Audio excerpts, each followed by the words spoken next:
go live from their PC. And if I went live from my PC, I could plug my video switcher in. I could play videos in the background, show you folks some pictures that I have that I wanted to share. So that's what I was looking to do tonight.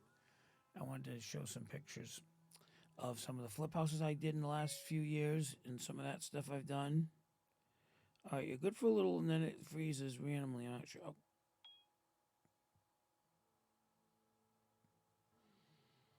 Anyway, so it looks like it's fine now. It looks like it's not freezing anymore, so that's good.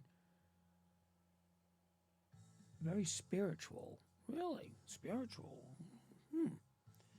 So, anyway. So, tomorrow I have a very busy day today. Yeah, it looks good now. Yeah, it looks real good now. I can tell on my monitor, but I don't know why that was doing that. Who knows? Who knows? Who knows? Who knows? So now, like I said, I'm on early tonight because I had originally scheduled this for 6 o'clock, and I was sitting down here, and I said, let me come on and turn it on, you know. But, so I'll probably answer questions 2 or 3 times tonight, which is fine. Yeah, I know it. My government stream went private sector. I think I was using one of the old 1970 streams, dial up, I think, for a while there. I think I was doing dial up for a minute. But now it seems to be much better, so that's good. That's why, Let's see. All right, a few people are joining. Again, if you have any questions, feel free to put them in there. Anything, I don't care. Anything on my ice cream shops. 2 of them are closed right now. One is open, still open for the winter. Not doing very good, but I didn't expect it to. But it is open. And then, of course, my Butler waste disposal is still going. We're moving this week into our new building, so that's kind of exciting. Get that out of my building, out of my office. So that's a good thing. And I purchased some more flip house. Purchased a flip house last week, and I also purchased some more rental property last week. We can talk about rental property, tenants, landlords. I have lots of tenant landlord questions, or a lot of landlord questions anyway. And because I went to the auction last week and I won that house at the auction last week, I have a lot of questions on that too that I want to answer. People have been asking me, on the actual TikToks that I post. So that's why I figured I would save them for today.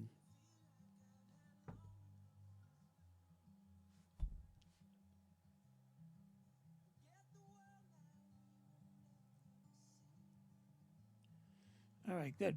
All right, my questions are, my scroll is working on the bottom. I'm not getting any questions, but my scroll is working. But I do have a list of questions here from the last couple of days. So, so the very first business I started was my audiovisual business way back when I was 19 years old. I was a disc jockey, so I DJ'd parties and did a lot of parties and made money doing that on the weekends. And then I realized there was money doing corporate events, sound for corporate events, and I got into the audiovisual business, and that's how I started making that money.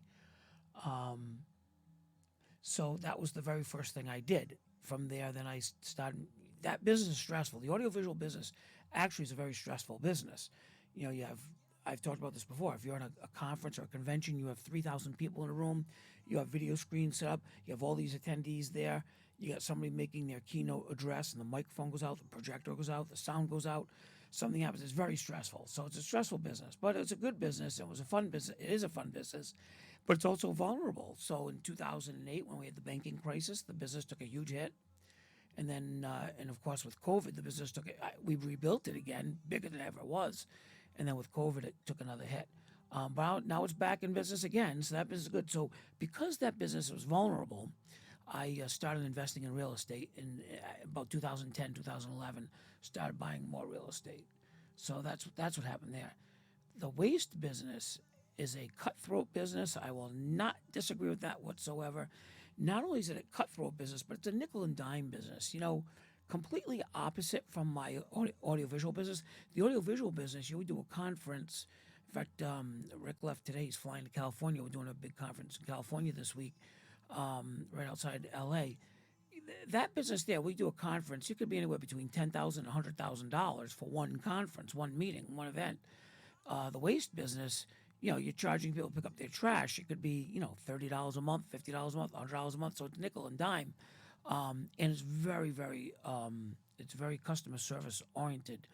That business, if you miss your pickup that day for whatever reason, you're going to get a phone call. So the reason I got into that business is because I am a customer. I have, at the time I started the business, I had 38 pieces of property where I had trash that needed to be picked up. And I was getting terrible service. I was getting terrible service from the company that serviced me. And not only that, I was doing flip houses, so I was getting the big construction dumpsters. So I was spending $150,000 a year just on that, on the flip house dumpsters. So we had the opportunity right after COVID started. The waste business that was servicing me was doing a terrible job, and I decided, you know what, maybe I should just service my own properties. So I did. I started the business just to service my own 38 properties or so.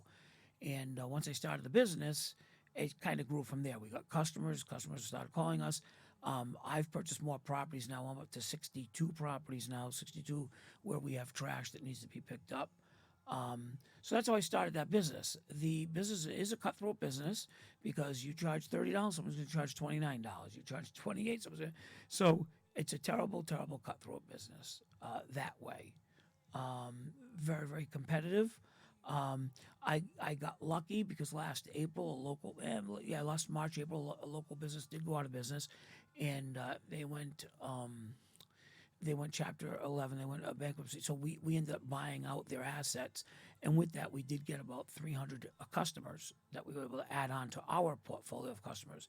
So now the business is doing okay, but it's still a very, very tough business. Tough business to manage, tough business to run, very expensive business. When I started the business, no one's going to loan you money for a waste business. So we had to buy the trucks cash, the dumpsters cash, everything. If any of you folks have a dumpster, you own a business and you pay for a dumpster to pick up, it's $150 a month, whatever it is to pick it up. For me to buy one of those dumpsters is $1,000. So to get into the business, to get a new customer, I have to go pay $1,000 to get the dumpster. Then, of course, we have to have the truck, the driver, the insurance, all the expenses to pick up somebody's trash. That's $100 a month. So it's not only is it an expensive business, but it's a long-term investment business to get a return on it. Hey, make money. How you doing? How you doing today? So I am a chicken. I didn't do the plunge. So, I've gone to the plunge every year. I do the sound for the plunge. I make the announcements at the plunge, but I do not jump into the frigid water. I come back and jump into my frigid 100-degree hot tub. That's to warm up after standing out in the cold all day. So that's the story with that.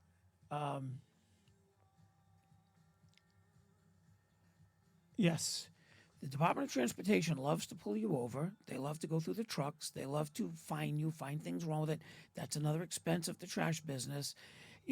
I understand, obviously safety issues. There are a lot of people out there that are not safe, not running safe trucks. But, when they go through the whole truck and they can't find anything and our gas cap was missing because one of the guys forgot to put it on the gas pump, they charge $100 fine. That to me is a money grab by the state, and that I lose respect for the.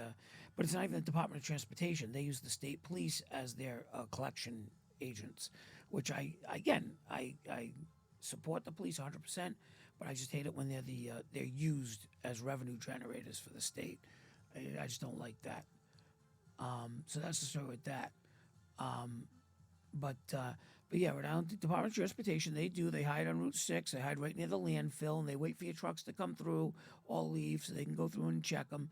We've been lucky. We've been stopped, a couple times and passed inspections. And like I said, the one time they couldn't find anything, they had to get us for the missing gas cap, which is $100, which stinks. But that's just part of that business. It's a negative part of the business. So the reason people get into the trash business, in my case, I did it because I was tired of spending so much money on a regular basis. But the reason people get into the trash business is because they want to build up the customer base. It's kind of like cell phone companies. You build up the customer base, and get enough customers, and cable TV companies. Think of how those have been swallowed up over the years. You build up a huge customer base, you turn around and you sell that customer base. So that's sort of that. So, yeah, I like the state police. I have a lot of respect for the state police. Yesterday, a lot of them were supporting the Special Olympics, so I see them and interact with them, at all the Special Olympics events. But it just bums me out when, one of them stops us and, they go through the trucks and their job is just to fine you. If it's a safety issue, I agree. But these are not safety issues when, you're missing a gas cap. So it is what it is. I do not increase my rents every year. There is a reason to increase rents, and it's when your expenses increase. But I do not increase my rents every year. And I will talk about that in a minute. Why I don't increase my rents every year, because you want to keep your tenants. So I don't increase my rents every year. I did just increase rents for a couple of the properties, but that's because my expenses increased. When I buy a property, and it didn't have a mortgage on it, so the previous owner did not have a mortgage. They might have inherited it years ago. They paid it off. It just didn't have a mortgage. What happens is I buy it. I have a mortgage, so the amount of rent that's being charged at the time I buy it may not support the expenses of that property with the new mortgage that I have. The tenants had the benefit of having a landlord or an owner who didn't have a mortgage, who never raised the rents to even close to market value, which is a problem. I mean, obviously not a problem for the tenants, but it's a problem for the person trying to sell the property. And I'll tell you that why in 1 second. Hold on 1 second. My dogs are barking. They might be outside. Let me go let them in. Yeah, Patriots. Yeah, Jacksonville 50, Patriots 3. I don't know about that one. I don't know about that. I'll be right back.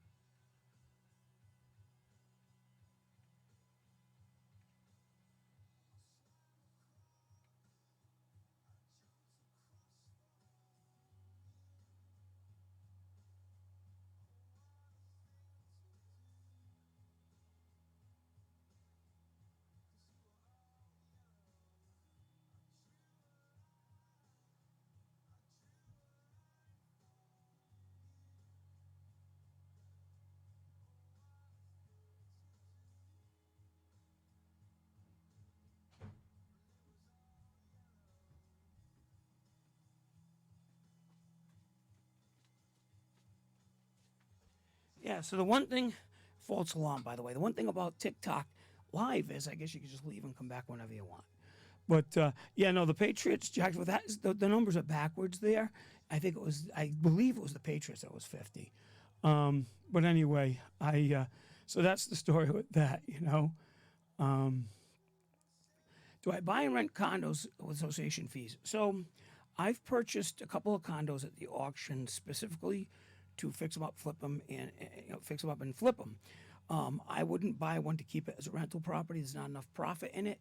Then no return on my investment at all. Between the condo fees, I did buy a condo a couple of years ago. So I paid $100,000 for it. It was a one-bedroom condo, waterfront condo in East Greenwich, Rhode Island, and it was a very, very small condo. It was 500 square feet. It was one bedroom. And it was outdated. It was hadn't been updated since the 60s. So I completely went through it, fixed it up, made it beautiful, and I ended up selling it. I sold it for 160. So I made about 30 on it, 28,000 on it, which was that's a good return. And that brings up a good point. Somebody asked me a question yesterday in the house that I bought the other day. If anyone's been following me, I bought a house the other day. I paid $265,000 for it. So somebody on TikTok said, "Oh, that's ridiculous. That's ridiculous." In my neighborhood, we get them for $25,000, $30,000. You're going to lose money on that. So I don't know what TV shows are out there because I don't follow those home TV show things because I find them all to be fake. I never liked Storage Wars because I never liked how they go through the storage unit and they would say, okay, $50 here, $60 here, $75 here. Well, that's a bunch of bull crap because until you sell it, you don't know what it's going to get, okay? So I always kind of never liked that show because of that. I also find the same problem with a lot of the home flipping shows because they don't go into, okay, you bought the house, how much back taxes were owed on it, okay? And then you have to go pull your permits. What's the permit fees on it? And where's the building inspector? And where's your designs when you put the beams? And, they talk about putting beams and open up walls and all those shows. But you know what? In Rhode Island, you have to pull permits for that. You have to have an engineer or architect draw up the plans for that. So that's why I never like those shows, because it doesn't show that part of it. It shows what they're doing, oh, and how much they're going to sell the house for, and how beautiful it is after. But it's not It's not realistic. Realistically, you buy a house, whether it's an auction house or another house, and you start making structural changes, well, you have fees that go along with that. So anyway, that's why I get a little aggravated. And the person the other day, where you should be able to buy a house for $25,000. Well, that's a wives' tale. So let me tell you about that story where it says you paid too much for a house. When I go to a public auction, the other day there were 10 registered people auction. I was bidding against at least 4 of them. There was 4 of us bidding. So when I got to 265, that means somebody was at 264, and somebody else was at 263, and somebody was at 262, and I might have been at 261. So there were 4 of us that got the price up to 265. So what that tells me is that's what the market will allow to pay for the house, because that is the market. The market are the guys at the auction or females at the auction that are bidding on the house. That's what that house will sell. That's the wholesale market, because obviously now we go through it, we fix it, and then we sell it retail. So my very first house I ever bought at the auction, very first house, I paid $224,000 for it. And I was with Mike from my office, and I said, let's go to the auction. So I paid $224,000 for this house. And it was actually not far from where I live, and I liked the neighborhood. And this was back in 2015. Paid $224,000, and hadn't gone in the house. Couldn't go in the house, okay, because it was locked up by the bank. So I bought sight unseen. But the outside house was beautiful. It was on a cul-de-sac, which I love a cul-de-sac. If anybody's followed me, I always talk about where to look for a house to buy. Well, it was in the perfect location because it was a dead-end cul-de-sac. So that right there is huge. Met the neighbors at the auction. They were all out, because they saw the people, and they came out and asked, and we said we were at an auction. Again, it was my first auction. So I'm bidding against the other guys, and I won it. So as soon as I won it, one of the guys says to me, you paid too much for that. You come to your first auction, you paid too much for it. So I proceeded to buy the house, closed on it, fixed up the house, cost me about $40,000 to fix it up. It needed a paint job, it needed a brand new kitchen, and it needed new hardwood flooring. So anyway, make a long story short, I spent $40,000 in the house, the $224,000 house that I sold for $399,000. You can do the math. Now that was a home run. I didn't go into it looking for a home run. I've only had maybe 2 or 3 home runs in the 5 years. That happened to be one. Happened to be my beginner's luck on the first one. But when these other guys tell me you paid too much, I don't know what too much is. What is he looking for, to pay $100 and make $200? I don't get it. But there's a lot of guys that go to the auction that are looking for that. Okay, they're looking for that, and the Holy Grail. I will tell you that since I've gone to the auction, there are probably 4 or 5 guys that show up to every auction that I go to, and I don't go to that many. I go to maybe a third of the auctions that are out there locally. And I've never seen them bid once on a house. I don't know what they're looking for or what they're waiting for. I went to an auction about a year and a half ago down in Westerly, Rhode Island. It was a group home. And it was funny because it was a former group home. The state's selling off a bunch of old group homes. They're big houses, 3,000 square foot houses, 5 bedrooms, because they're group homes. So, and I've bought a few of them, and it's a great opportunity.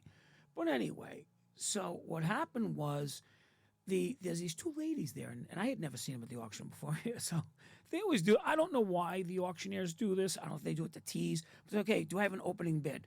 So one of the ladies bid $25,000. Well, I know the house is going to, again, it's market. The house is going to go for $200,000 no matter what, the location, everything. So I say, so then the auctioneer says, can I have a real bid? So I said, $100,000. So then the lady's like, $100,000? Why'd you go that high? Well, the next person bid 150. What happens is it gets up to that level where then it starts going to 1,000 at a time, or even 500 at a time. Auctioneers won't let it go 100 at a time. You'll be there all day. So the point is, it's what the market will allow. That group home that day ended up selling for something like $280,000. I didn't end up buying that one. Somebody else did. But it just shows you that, people watch these TV shows or hear about these get-rich-quick schemes. It's not true. With the auctions, you're going to pay what the market will allow. And the market are the people that are there bidding against you. That's the market. And you buy the house, and you decide whether you want it or not. Okay? That's your choice, going to the auction. So that's the story with that. But I mean, here's the everyone trying to hit the home run. Everyone's greedy. But But those greedy ones that are trying to hit the home run, I never see them bid at all. So my position on it is always volume. I rather, in fact, that's what happened back in 2016, 2017. I started buying a lot of houses. I was up to over 40 houses that I owned. What I did was I was renting them out. So I was finding my real estate agent actually was great at finding tenants to rent them. What I would do is I'd buy them, use private investors' money, rent them out, so that pays the money every month. That pays the interest, the mortgage every month. And then when I'm ready to work on it, I own the house now, so I can work on it at my leisure and then sell it. And that's what I did. But again, there was no home runs. It was buying the house.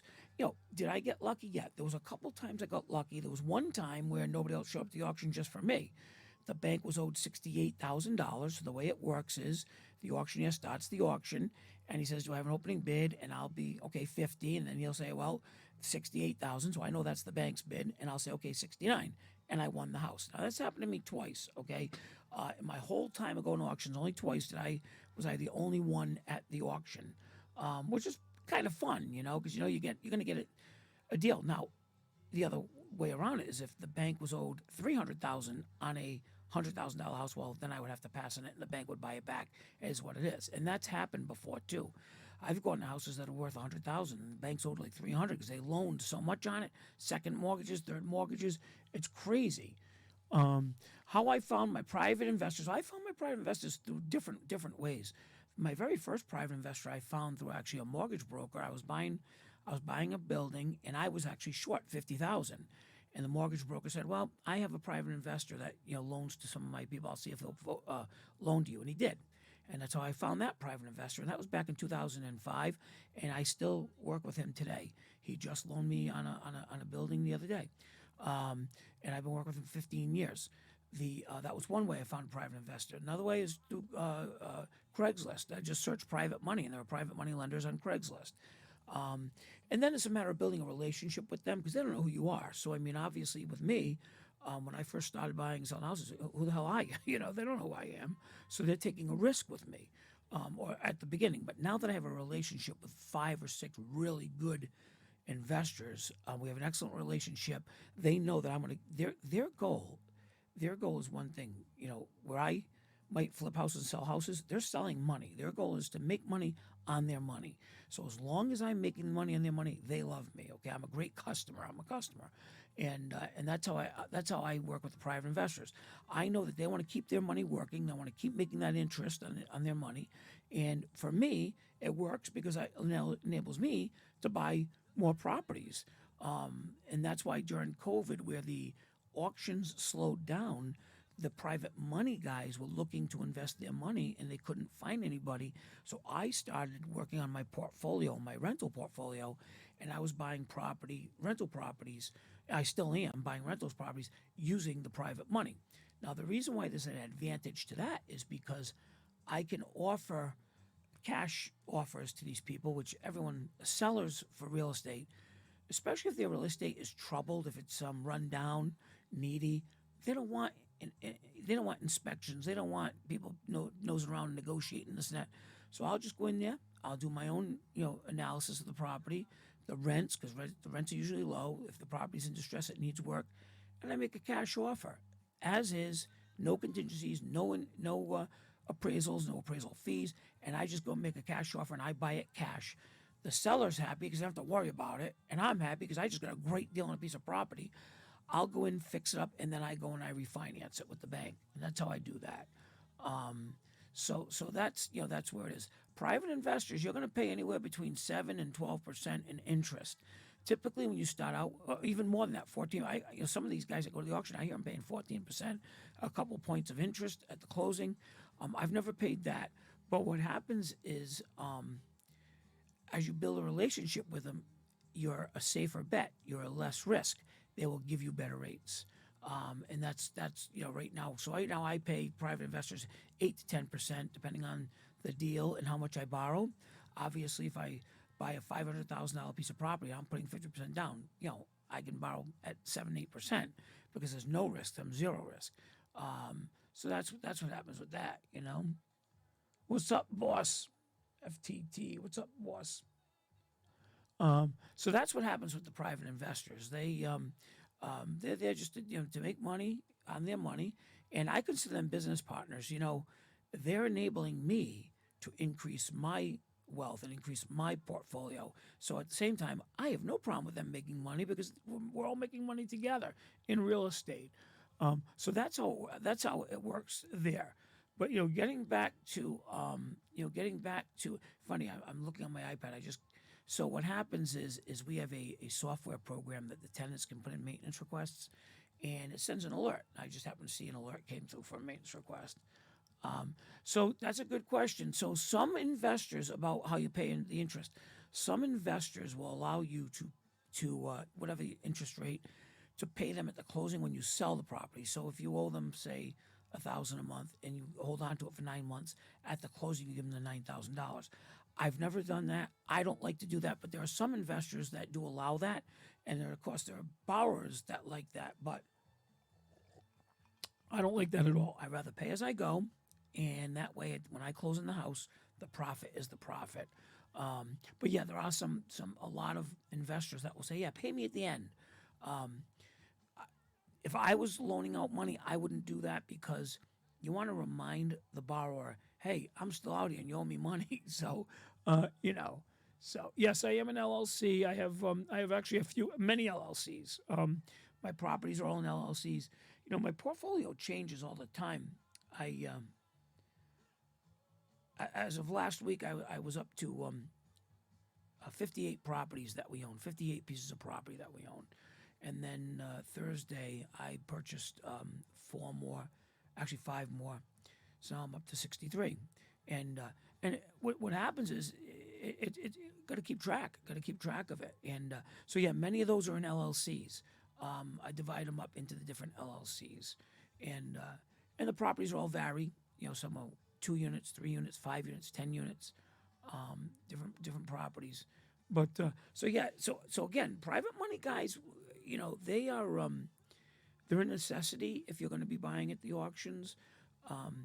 You can use your own money, but why would you tie up your own money when you need it? You need your money for renovations, maybe down payments on another property. So when I owned those 40 houses that I bought at the auction, every time you go to the auction, so a deposit at auctions usually in Rhode Island, $5,000 or $10,000. Very few and far between. There'll be a $25,000 one on a huge, large, expensive piece of property, but typically $5,000 and $10,000. So you need to have that money available to go to the auction. So when I had 40, I was just thinking about that was $200,000 tied up just in deposits on houses. So that's why I like using the private money, the private investors to work with me on the auctions, houses, and they like it, Let's see. Have I ever been sued by a tenant, like falling something on ice? So I talked about this before. So one time I had a tenant try to sue me for falling and slipping on the ice. But what I do is at all my properties, I have camera systems that record. And this particular tenant was stupid. They were pissed off because we did raise their rent, and they came in the office. They were paying their rent. I'll never forget this. They told I think it was Heather at the time, collecting the money. That's all right because I'm just going to fall and get hurt. So what we do is we immediately write up an incident report. Tenant came in, threatened to fall and get hurt. I send it over to my lawyer. That way my lawyer, being an agent of the court, and an officer of the court, will document it. So now if we ever get sued now, my lawyer will say, well, 2 months ago, the tenant threatened to have a slip and fall. So we do keep very accurate records and notes to any incident or alleged incident that takes place. But that's the only time I was attempted to be sued, and that went away pretty damn quick. So that's why that's a good thing. We try to salt, we try to sand, we try to shovel, we do everything we can. It's also up to tenants. So this is what's interesting too. It's up to tenants to mitigate the potential harm that they will incur. So if it's going to snow out, you know what? They can put the salt out. They can shovel in front of their door if they want. You know what I'm saying? What are they waiting for? Waiting for the shoveling fairies to come? So we do leave salt in all the properties. We do leave shovels available. We do it ourselves. We offer that. But again, what happens if the tenant doesn't shovel around their car. Well, and the snow falls off their car and they slip and fall. Is that our fault or is it their fault? So that's why it's a very, very, it's a slippery slope when they start doing, picking and choosing. It's up to them. Here's a good example. Were they wearing the right type of boots and shoes? Is that my fault if they're wearing slippery shoes and boots when they fall? So these are all things that have, throughout the years have come up, and through defenses and experiences that, if they come up wearing high heel shoes and they slip and fall, well, I don't know, is that the appropriate shoe to wear? I mean, when does common sense come into play? Do you bid out all repairs, or do you have a company that does all your repairs? Well, I actually own the construction company that does all our repairs, so we do our own repairs. I have my own licensed electricians, licensed HVAC guys, licensed plumbers. I hold my own contractor's license, so I pull all the permits to do all the repairs. But I do use subcontractors once in a while. For instance, we have a sprinkler system, a commercial fire sprinkler system that needs the 6-inch valve replaced, and of course we don't do that, so we have to hire an outside company to come in and do that, a fire sprinkler company to do that, which, by the way, is very difficult to find one. We called 4 companies last week. It might have been the holidays, but I have to get this done because I sold the property and we got to fix the sprinkler system. Have you ever been sued over a property you sold? I've never been sued over a property I've sold. I was sued over an ice cream shop that I sold early on in my TikToks, probably going back to June or July. If you look it up, I was sued by somebody who bought one of my ice cream shops. She sued me, accusing me of fraud, accusing me of lying about the numbers. It was a lawsuit. I mean, it was an actual jury trial case. It was a 5-day jury trial. It took place here in Rhode Island. I sold the ice cream shop for $25,000. That's all I sold it for. I sold it for the equipment that was in it, nothing else. And I gave her a profit and loss statement with it. That was it. And she came in. She completely ran it differently than how I ran it. And for one season, so she didn't even give it a chance to build, but she also changed it around a little bit. And according to her, she lost money on it. And she was able to hire this scumbag shyster attorney who ended up costing her even more money than the $25,000 she paid me. And make a long story short, we had a 5-day trial, and they were charging me for 5 different things, and the jury found me not guilty of any of it. So the whole thing went away. They lost a lot of money. They spent money on forensic accountants. It's actually it's a 3 or 4 part story I did early on in my TikToks. If you want to look at it. It's very interesting. It's interesting because when she sued me for $350,000, I think it was, because of damages and all this crap, the judge didn't seem to be going my way, even though there was a jury there. So throughout the trial, the 3rd day, I think the judge said, "Hey, you guys might want to try to settle this thing."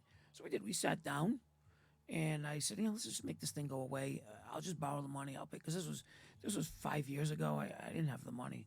Let's offer. I think we offer her $35,000, and her lawyer laughed at me and said, 10 times that. He walked out of the room, and 2 days later, the jury said, "You get nothing, 0," and they got nothing. They got 0. So I mean, so I was nervous and scared and tried to settle it, and I'm glad I didn't. But yeah, if you want to look that up, that's a true story. It's on one of my early TikToks, and I don't mind talking about it. But the lady changed the store around, changed the business around, and hey, Dover, New Hampshire, how you doing? Let's see. If you had only $20,000 savings to invest in property, what would you look for? First investment property. I would look for $20,000 is enough to have a down payment on a 3-family. Or even a 4-family. I mean, there you buy something that's already occupied, something that somebody is selling, and you buy that. That's a down payment on a nice investment property, and you buy that investment property, and that's a start. Because even if you're making $1,000 a month profit on it, think about it. In 20 months, there's another $20,000 to buy another one. 20 months after that, another $20,000 to buy another one. Now you have 2 properties. So that's how I did it. I mean, you just take it and you just roll it in. I've never, ever, even to this day, I don't take any money out of my real estate. I should. Sometimes I run myself a little thin, and it's kind of stupid because I have so much real estate. But every time I make a little bit of profit, I put it right back in again. I buy more property. And I keep telling myself, well, I'll do it until the day when I retire, then I know I'm done buying property. But yeah, $20,000 is a great down payment. All right, Kelly. Well, thanks for joining us. Keep in mind, I know you have to run, but keep in mind, I do record these and I play them. I put them back on my YouTube channel. Jeff Never Had Job Security on YouTube. If you miss something, you want to go back and look at it after, feel free. But so what happened was I had advertised that my TikTok was going to start at 6 o'clock tonight. I started early; it's 10 of. So I think at 6 o'clock maybe some people will come on, or maybe that's wishful thinking on my part that I've other people that are interested. I don't know. Yeah, no problem, Kelly. So that's the story. That's the story with that. But yeah, so I was sued by somebody who bought a business, not by anybody but bought property. What happens when I sell a piece of property? If somebody has a problem with it, we'll go in, within reason, fix it. If they go in there and something was not disclosed or we didn't know about something, but typically we know everything. But if there's a problem, somebody closes on a piece of property, they move in and the boiler's not working, well, I just send my plumber over there to fix it. Do I ever refinance properties to Paul Cash? So that's a very good question. So I never did it until a couple weeks ago. So I bought that big piece of property in Cranston, the 39 unit property. I paid $3.5 million for that. Well, I don't have $3.5 million laying around. I didn't have $1 million laying around. So because I was using bank financing, I had to put 25% down. So I did refinance some of my properties to get that million as the down payment. And of course, then the bank loaned me the other 2.5. So I did refinance and pull money out that time. But again, the money went right back into property again. I didn't take it out to spend it, enjoy it. Back in 2008, everyone probably remembers the banking crisis where people were refinancing the houses, taking cash out, going on trips, buying cars, gambling, whatever, cruises, whatever they were spending the money on, just partying. Bad investment. Anytime I take any money out of my properties, it's go right back into the property. That way the equity is still there. I didn't spend that cash. So that's what I do that. So the only time I've ever pulled out cash was that one time to refinance to buy this big piece of property in Cranston, which, hey, Lowell, how you doing? Lowell's about an hour away from here in north, right, Massachusetts. So yeah, so that's the only time I've ever taken money out is to put right back in again. But typically, I don't like to take the money out. I typically like to just let the properties pay themselves off. You know, so that's the story with that. Oh yeah, The Big Short. That was a good movie. The Big Short. Exactly. That's exactly what happened back in 2008. Yep. Exactly. And a lot of people got screwed. A lot of innocent people got screwed. A lot of foolish people got screwed too. And a lot happened from that too in 2008 with the banking crisis. A lot happened because when people were making bad decisions, going on trips, refinancing their house. So if a house was worth 200,000, back then they were getting appraised higher, so they'd borrow 50. So now they're into it for 250, but it's only worth 200. Now they're upside down. Now what happened was, yeah, I'll talk about purchasing an auction in a minute. I'll tell you the whole way it works. But what happened was these people made these bad decisions, refinanced the house, took the money out, spent the money. Now when the banking crisis happened, now what did the people do? A lot of them just walked away from their houses. Oh, well, I owe too much on it. I'm upside down. They walked away. So now the consequences are, in 2014, 15, do you know in 2016, 17, 18, I was going to auctions. And at the auction, let's talk about the auctions. When you go to the auction, they will announce at the auction the mortgage was from, and they give you the date, 2007, 2006, 2008. Most of the auctions that I go to still today are from 2007, 2008, 2000, because these were houses that were refinanced at way over value, and finally people decide, I'm going to walk away. So that's number one. Number two is, to me, it was really bad because it taught the next generation, just walk away. Don't worry about it, walk away. Walk away from your house, walk away from your job, no responsibility. I found that in 2015, 2016, I get these 20-year-olds, 22-year-olds, I'll hire, they'll work a few days and just quit. No responsibility, just walk away, just quit. I just quit. And I realized that, you know what? It was what they learned 10 years before that when their parents just walked away from their house rather than paying for it.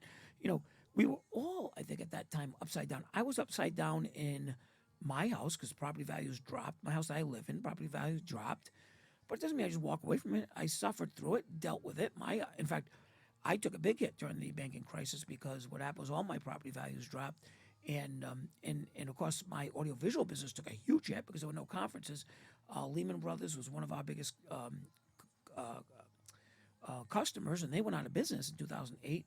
So we lost a lot of our customer base, which was my income. Because I didn't have my income, I didn't have a way of paying my mortgage. I was in foreclosure, my house that I'm living in right now. But I negotiated with the bank. I worked it out, paid them money, and since then, obviously, I paid it down, and I'm not upside down anymore. So that's the story with that. But let's talk about the auction process itself. I'm going to wait 4 minutes to talk about that. Are you allowed to kick people out of their apartment? Well, by law, I'm allowed to, depending on circumstances. So if they're a month-to-month lease, I can just give them 30 days notice that I don't want them in my apartment anymore. I don't have to give them a reason if it's a 30-day lease, a month-to-month lease. If they're under a lease, then it depends on what they're doing wrong. If they haven't paid their rent, yes, I have to evict them throughout the court process. If they're violating a lease, quiet enjoyment, bothering the other neighbors, not doing something they're supposed to be doing, if they're running a business in there, whatever, anything illegal in the apartment, then I give them 30 days notice, and again, I can evict them that way. You just can't go into an apartment and say, "Hey, get out." You can't do that. Even if they're squatters, I mean, squatters have squatters' rights. You've seen that with my previous TikToks. I had some tenants that moved into an apartment, and they were squatters, and I had to go through the eviction process to kick them out. We were upside down now over double. Yeah, so I mean, a lot of people were upside down, and like I said, I was upside down. I mean, back then, I had bought my house originally for $415,000, I think, at the time, and let me think about that for a minute. And what happened was because of I couldn't pay the mortgage, and all of a sudden, what do? They tack on the expenses, they tack on the interest, tack on the legal fees. It went up to like $465,000. Where my house was only worth like $415 at the time. Since then we've added additions, we improved it. Now it's the house is worth something like $680 or something like that now. So of course we're not upside down anymore. But again, I renegotiated with the bank, paid it down, dealt with it, and talking about that too with my house, we decided to make renovations and make the house our forever home. We're in the position where we could move. I don't want to move. I have friends of mine that every time they make a little more money, they want to move into a bigger house, better house, bigger house, better house. We don't know that. We don't need that. We have 2 kids. Our house is big enough. We like it. Anytime we want to make something better, we just change it. I have the crew. I just come in, we make it better, we change it. But for these people, and of course, your own home, not that it's a bad investment, but we're not making money in the investment. So we make it so it just works for us. It's comfortable for us. It's our forever home. I've done some unique things to my house that I've done some very unique things to my house. I'm looking at a big, gigantic bug right now across from me. It just jumped out of light. Oh man. Anyway, so that's the story that we well, that's a giant bug. I wish I could show you guys. But anyway, so we made our house our own. But I've done some unique things to it. My garage, I have a 4-car garage. Well, I plow my properties in the winters. When I come back, I want to be able to wash my car. So I put a little car wash in my garage, and I put heat in the garage. So that way, in the winter, I can have a nice warm garage if I want to work on the car. So that's unique. If I move somewhere else, I'd have to do that all over again. I don't want to. So that's just an example of how we made it our own. Would it be different if you were a multifamily that I occupy? No. If you occupy, say you own a 4-family and you're one of the tenants in there and you own it, you still have to go through the same eviction process to anybody else that's in that property. You still have to go through the same eviction process. You know what? I'm gonna go get this bug. I see some paper towels.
I'm back. I'm back. It fell on the floor. It was a big bug. It looked like a spider, but it looked like a big fat spider that's been eaten very well in my house.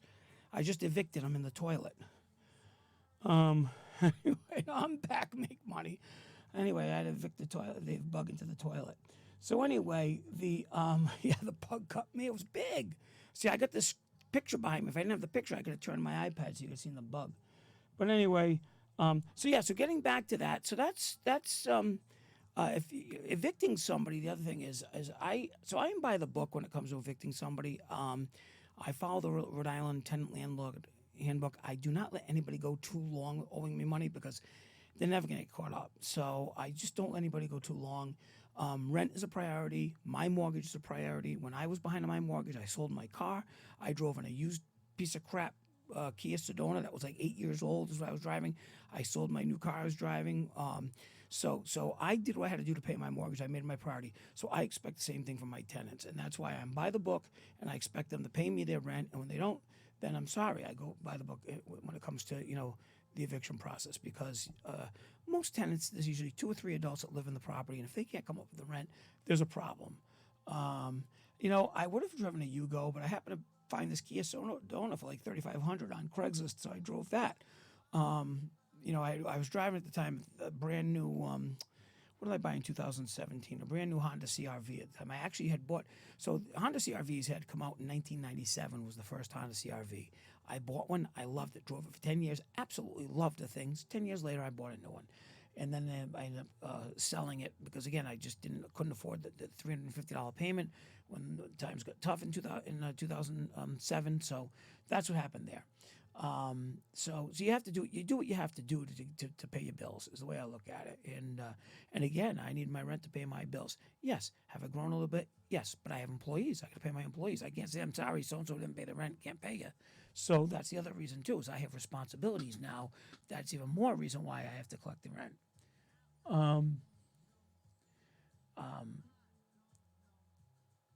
Okay, well, thank you, Bobby. I appreciate you saying that. Let's see. So let's see, Bobby, Rhode Island. So I take it, Bobby, you're in Rhode Island.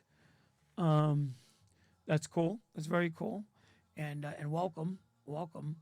But so yeah, now it's past 6. So I assume maybe some people that will come on that I had advertised to, 1 or 2 people that I advertised that I was going to be on tonight. So anyway, so that's the story with that. If you're going to buy, a rental property too, I always talk about this too. Buy. When I first bought my first house, I bought a single family house. It was not the best decision. I should have bought a duplex or a 3-family because I was living by myself. I was single and I couldn't afford my mortgage. So what did I do? I had 2 roommates. So if I was going to have 2 roommates, I should have just bought a 2-family or a 3-family and had 2 apartments, 3 apartments. So that's, you don't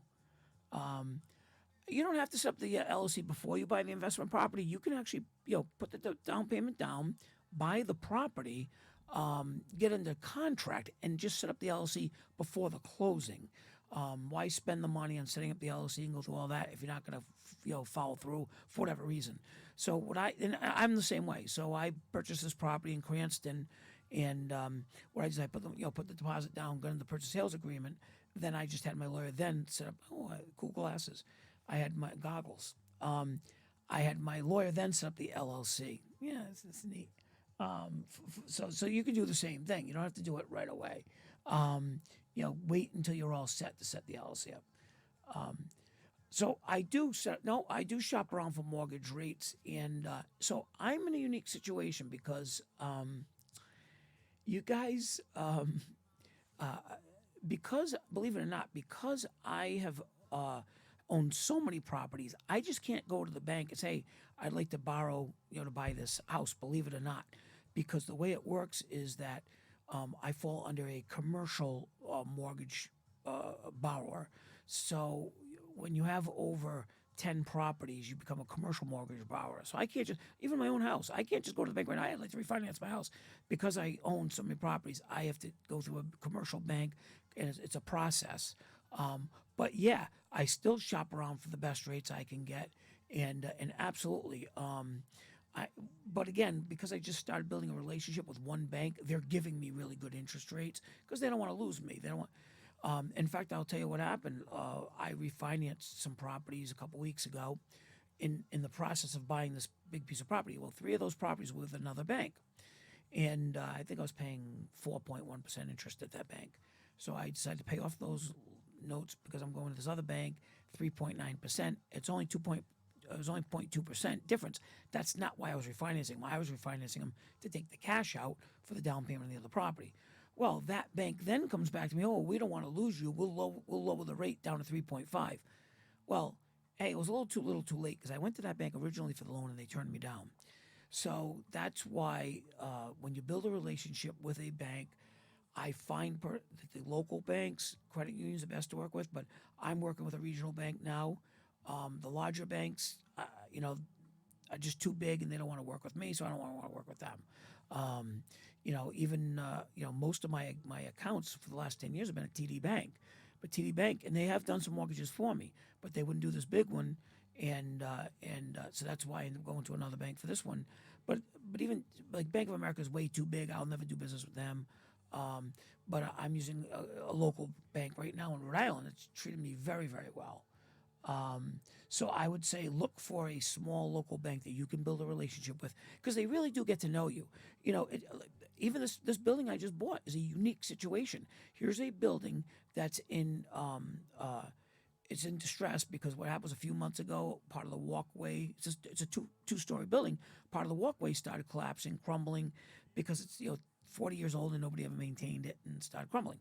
So they had to evacuate the building. So here I am buying a building that's empty now. All the tenants are moved out temporarily when I try to get them back in. So the bank had to trust me and trust my portfolio that I'm going to go in, A, fix it up, B, sustain the mortgage, and C, get it re-rented. So that bank was willing to take the time and look at me locally as a small investor, a small business owner, and they did that. So you're not going to get that from the big giant banks. They just look at the numbers. There's some guy in New York look at the numbers and F you. So that's why I say, so the only banks, do you bank Canadian? So TD Bank is Canadian. TD Bank, Toronto Dominion, that is a Canadian bank, TD Bank, which is kind of funny. But anyway, so do I use my own? Yes, I use all my own money for the renovations. I pay for. I do not borrow money for renovations at all. I'll use my own money. I'll use private investors' money to buy the property, and I'll put some of my own money in. But I use my own money for all the renovations. I don't use that money at all for that. But again, like I said, I just bought some properties last week. Unique situation. I'm closing on them in a couple of weeks. I'm adding it to my portfolio. And that's the other thing too. When you start building a relationship with a real estate agent, even a mortgage broker, what happens is if they hear of a good opportunity, they're going to let you know. And that's what's been happening to me during COVID, where there wasn't any auctions, through word of mouth. That's how I was buying some of my flip houses, some of my properties to flip. And I just found some properties to purchase last week through word of mouth. Somebody knew somebody that was selling, so before it went on the market. So you build a relationship with people, and it really makes a huge difference. It really does. I mean, I've been able to move forward through COVID because of my relationships that I built. Private money guys, if you can, private investor, you build a relationship with that person will help you because, again, you're helping them. So they will help you. I have a private investor that never, ever, ever did multifamilies, only did flip houses, lots of flip houses. That was his purview. That's what he felt comfortable doing. But when I started switching over, because there were no single families to buy during COVID, to the multifamilies, he started loaning me on the multifamilies, and it worked out because now I was able to refinance them, pay him off, and now I can keep buying multifamilies. So it works out. It works out very well that way. It's all about relationships with that and improving yourself, paying every month on time, and improving yourself. At the same time, the private investors, when they loan to you, they're going to follow what you do. And if they see you're borrowing money, for instance, when I did that $224,000 loan 5 years ago and I sold the house for $399, the investor saw where I made $100,000. He's like, okay, this guy knows what he's doing. Well, it was my first house, and it was really beginner's luck. But again, the investor saw in his mind, hey, he paid me back. He knows what he's doing. I'll loan to him again. So that's how, I feel really bad about Betty White. I loved Betty White. I mean, I grew up with her on the Mary Tyler Moore Show, and I'll tell you, she was great. She was great, and they're not really saying. Well, I haven't seen the cause of her death yet, because she was healthy. I mean, she was doing interviews up until a couple weeks ago, and of course they were planning that big birthday bash for her in a couple weeks on the 17th. So I do feel bad about Betty White. You know, I mean, I hate to see somebody pass away. That close to 100. I know she's only 2 weeks away. 17th. December 17th. It's my brother's birth. I mean, January 17th. January 17th. So it's too bad. It really is too bad. Yeah, they said natural causes, but I don't know if it was a heart attack. Is that natural? Because they were planning her birthday party, so I feel bad. But the yeah, I mean, she was great. I mean, I've been seeing all the tributes, even on TikTok. The old skit she did on Saturday Night Live, the old Snickers commercial she did in the Super Bowl. She had such a great sense of humor. She really did. She really did. What got me into renting? What was Coke? Coke commercial was a Snickers commercial. What made you get into renting properties? What got me into renting properties was, like I said, the audiovisual business for me was very lucrative, still is, very stressful. And it was something I never thought that I'd still be doing today. And I said, okay, I'm going to take my profit from that and stop buying real estate and renting real estate, because that will be my retirement. The money, and even now, I've never taken a dime out. It keeps going back in. That's why the properties keep multiplying, because I don't take any money out. I don't spend that money.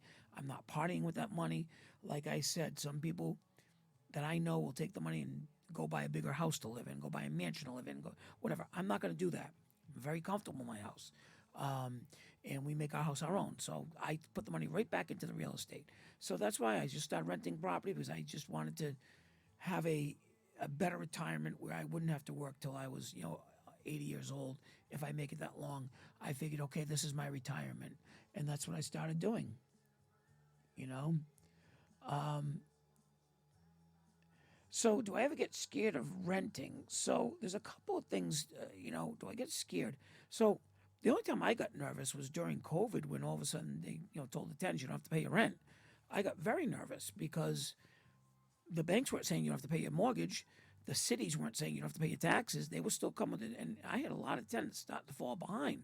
So now I understand why some of the tenants fell behind. I had some tenants, restaurant owners, hairdressers, waitresses, bartenders, that legitimately lost their income due to COVID. Even, of course, I have the audiovisual business. My employees lost their income because of COVID, which that's why I started the waste business, to keep them working. So the problem is, that's when I got scared. I got scared when all of a sudden the government saying, don't worry about paying the rent. Don't worry about the landlords. That made me very scared. Obviously, the rent relief helped out. The tenants that could afford it, that kept paying, that helped out too. And so obviously that strained itself out so far. Let's see what the second round of bullcrap what goes on.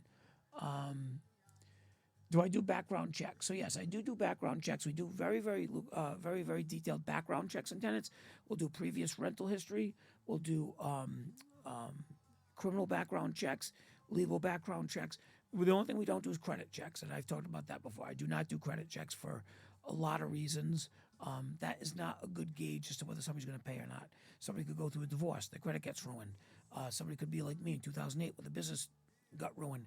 My credit sucked until 5 years ago. I couldn't even borrow. I didn't have a credit card. I had one credit card that I got like 30 years ago, a Capital One card that I still had forever and ever and ever. Up until 5 years ago, I didn't have anything. All of a sudden, I started, establishing credit. Being self-employed, you can't get credit. People know that. If you're anyone here on TikTok self-employed, they don't want to hear it. They don't want to give you money. They don't want to give you credit cards. There's a way around that. Don't be self-employed. Give yourself a paycheck. What I did was, I actually give myself a paycheck out of my audiovisual business, so I'm an employee. So when people ask me, when you fill out a credit card application, where do you work? I put down, audiovisual services, because that's where I worked. Even though I was the owner, I still worked there. And all of a sudden, you get credit cards. But if you say you're self-employed, forget it. They don't want to hear it. You're self-employed, you're a bum, to them anyway. So I do buy commercial properties, seldom, but like for instance, the property, my office is a commercial property. Last week I closed on a commercial property that I moved Butler Waste to. It's a garage facility to repair our trucks and park our trucks. That's a commercial property. I will not buy an office building. That's not my purview. A strip mall, like a small local strip plaza that has small storefronts, I probably would buy that if the opportunity came up, because I believe in small businesses. I believe in very small business that can pay small rent, and local type of business, hairdressers, barber salon, barber shops, hair salon, nail salon. There's a need for that. So I can see a value in owning a small strip plaza that has those type of business in it, liquor store, that type of thing. But for the most part, I am a residential property owner. But I do have some commercial property, but for the most part, all residential. So interesting you should say that. So see, the person said you should get some of your signs on the Oakland Beach property. So yeah, I am going to do that. So that property I bought in Oakland Beach, if anybody's familiar with Oakland Beach in Warwick, Rhode Island, I purchased a property there. Well, I have 2 properties there now, but the one I bought 3 years ago was an old community center that was owned by the Catholic Diocese of Providence. I actually bought it from them. People don't realize they're the ones who own the property. They used to let the city of Warwick use the property for a community center. Well, when they were using it as a community center, they wanted to build a basketball court behind the building. So what they did was they got local businesses to put up the money, donate the money, and they put signs on the back of the building advertising the local businesses. So I think there's like 8 or 10 signs on the back, big giant billboards on the top. It's a big building on the back of this building. So when I bought it, the billboards are still there. So I could take them down because those businesses are not giving me any money right now. But I have not done that since I bought the building. When I get ready to renovate the building, then I'll worry about taking them down. But yeah, stupid me, I should put my own businesses on there for advertising, up on there, which is interesting. But here's something to be said about that. That is against Warwick City Code to have all those signs on the building. Yet for some reason, when Warwick was using the building, that was okay. If I go and take those down and put my own on there, I guarantee you, in fact, what's the date today? I guarantee you, let's say within 60 days, I'll get a violation notice because I put my own sign up there. But when they ran, it was okay. So that's the thing there. But yeah, I should do it just for advertising, put it up there. Why not? So have I lost money on a property? No, I haven't. So that's a good question because, when I started the conversation earlier tonight, I was talking about when I go to the auctions, people tell me, oh, you paid too much for that property. You paid too much. You paid too much. And again, though, when I go to an auction, I'm bidding against other people. So those other people are also offering to pay the same or close to the amount I paid for the property because it's within $1,000 increments then. So I've never lost money on a property. I haven't made as much as I wanted to on a property, but I've never lost anything. I've never bought a property and sold it for less than what I bought it for. I wouldn't do that. What I have done, though, is like I'll buy a property and plan on doing something with it. I'll rent it, and I decide I'm not going to do anything with it, and I'll sell it. So I still made some money on it. I didn't make what I wanted to make on it, but I've never lost money on a property. And I've seen people lose money on properties, and my philosophy in buying them is a lot different, than other people's, and other people's might be different than mine. There's somebody else that goes to the auction, and he buys a lot of expensive properties that I don't buy, and I see he makes a lot of money.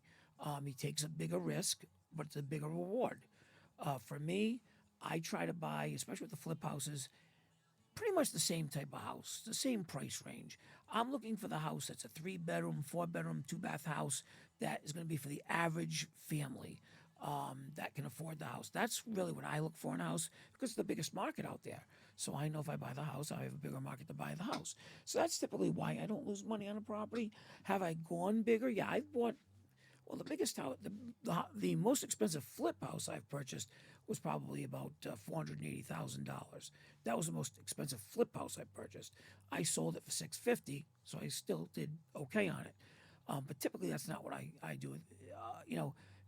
3 years ago, you could buy the average three-bedroom house $100,000 to $150,000. Now because of the market, again, what the market's bearing, it's a lot more than that. I paid $265 the other day for that. For that 3-bedroom house, but it's a big house, And again, with the market, I know that house will probably sell for $399, $429 when I'm done with it. So I'm still. It's all relative. It's all relative. It's all about the numbers. It all when I go buy a house. So here's how the auction works. Okay, in Rhode Island, there's 7 or 8 licensed auctioneers that do houses in Rhode Island auctions. These are foreclosure auctions. I don't do tax sale auctions. I don't do any of that. These are specifically foreclosure auctions that take place on the property. So they're advertised. It's public record. They're advertised, and that's what I do. I search them every week, and then I'll write them down which ones I want to go to. I don't go to all of them. I stay within. I would say I stay within 30 miles of my office, because if I buy it and I got to renovate it, that means we have to travel 30 miles to fix up the house and this and that. So I stay within about 30 miles of my house, 30 minutes really of my office is what I try to stay. So I don't go to all the auctions. There are some guys that go to every single auction in Rhode Island. Westerly's a 45-minute ride. I won't go to Westerly. Bristol, I've done a few in Bristol, but again, it's a pain in the neck. But I have done a few in Bristol. Supply and demand. If I don't have a lot of inventory, then I'll go a little further. But anyway, so you go to the auction. Usually it's a $5,000 or $10,000 deposit, and you go there and you bid on it. And again, you bid on what you feel when you do your math, what it's worth. Some people obviously think I pay too much. Some people might, which I've never paid too much. But again, I'm not looking for the home run. I'm looking for the volume at the end of the year. Did I make some money? Absolutely. So that's my philosophy.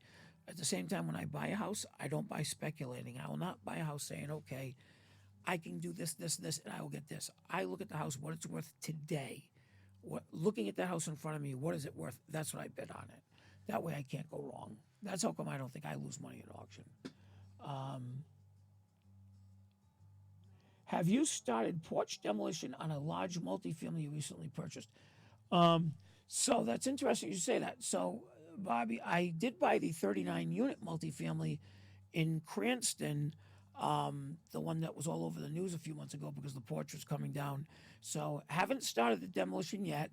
We had the dumpsters delivered and we pulled the demo permit, but we have not actually started the demo yet, if that's the one that you're referring to. But also, we're waiting for the engineer because the other reason why we haven't started is because we believe that there are still 20 tenants that want to go back into the building, and we believe that we can occupy half of the building. So we want to see if we can get that done before we start the demo, because the demo is going to make a mess. So we want to see if we can get half the tenants in because they can use the back doors or the front doors, depending on how we do it. So that's a good question, but we haven't started yet. Again, we have to have the permits in place. With the holidays, it made it difficult because the engineer was away, but we want to get in there. We want to start working on that right away. That's a big project. I cannot afford to have 39 empty units. My first mortgage payment's on February 1st, and I think it's like $30,000. So I got to get some of those rented.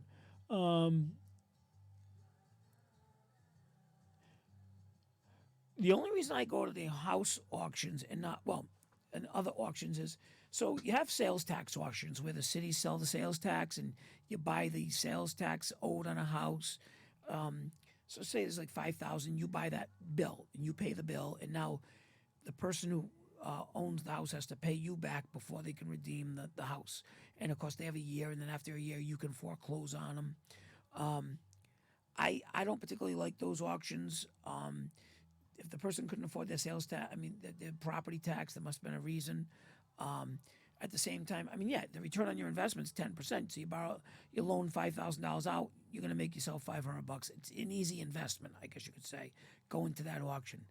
But you know what? That's not my purview. My purview is going to real estate auctions, buying houses of real estate, fixing them up, and selling them. And I've talked about this before. There's a story behind every single house that went up for auction. It's not just a deadbeat that didn't pay their mortgage. It could have been a death in the family. It could have been a divorce. There's a lot of reasons why people lose their house to foreclosure.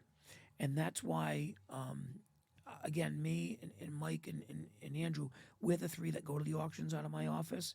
And we all have the same attitude. We're going to be respectful of the people that got foreclosed on because we don't know what the story is. Once we find out the story, then we may have a different position on it. But we go into it with an open mind, thinking, these people lost it for a reason, and that's why we're very respectful of them. If we win the house at the auction, We always leave a nice note. Sorry that you're in this problem. Please give us a call so we can talk about it. We're not here to kick you out. Let's discuss it. Let's discuss your future, your transition, what your plans are. That's the approach that we take. I know not a lot of auction buyers do that. They take a different approach, but that's my approach. Now, I can take that approach because I have rental properties and I can offer them an apartment. I can offer them a house to rent. So I have options for them that other people may not have. But it's worked for me. That's what's worked for me. But at the same time, I was in the position they were in before. So I think that's why we have a little bit more empathy. So that's why we do that. Yeah, the nursing home is very cool.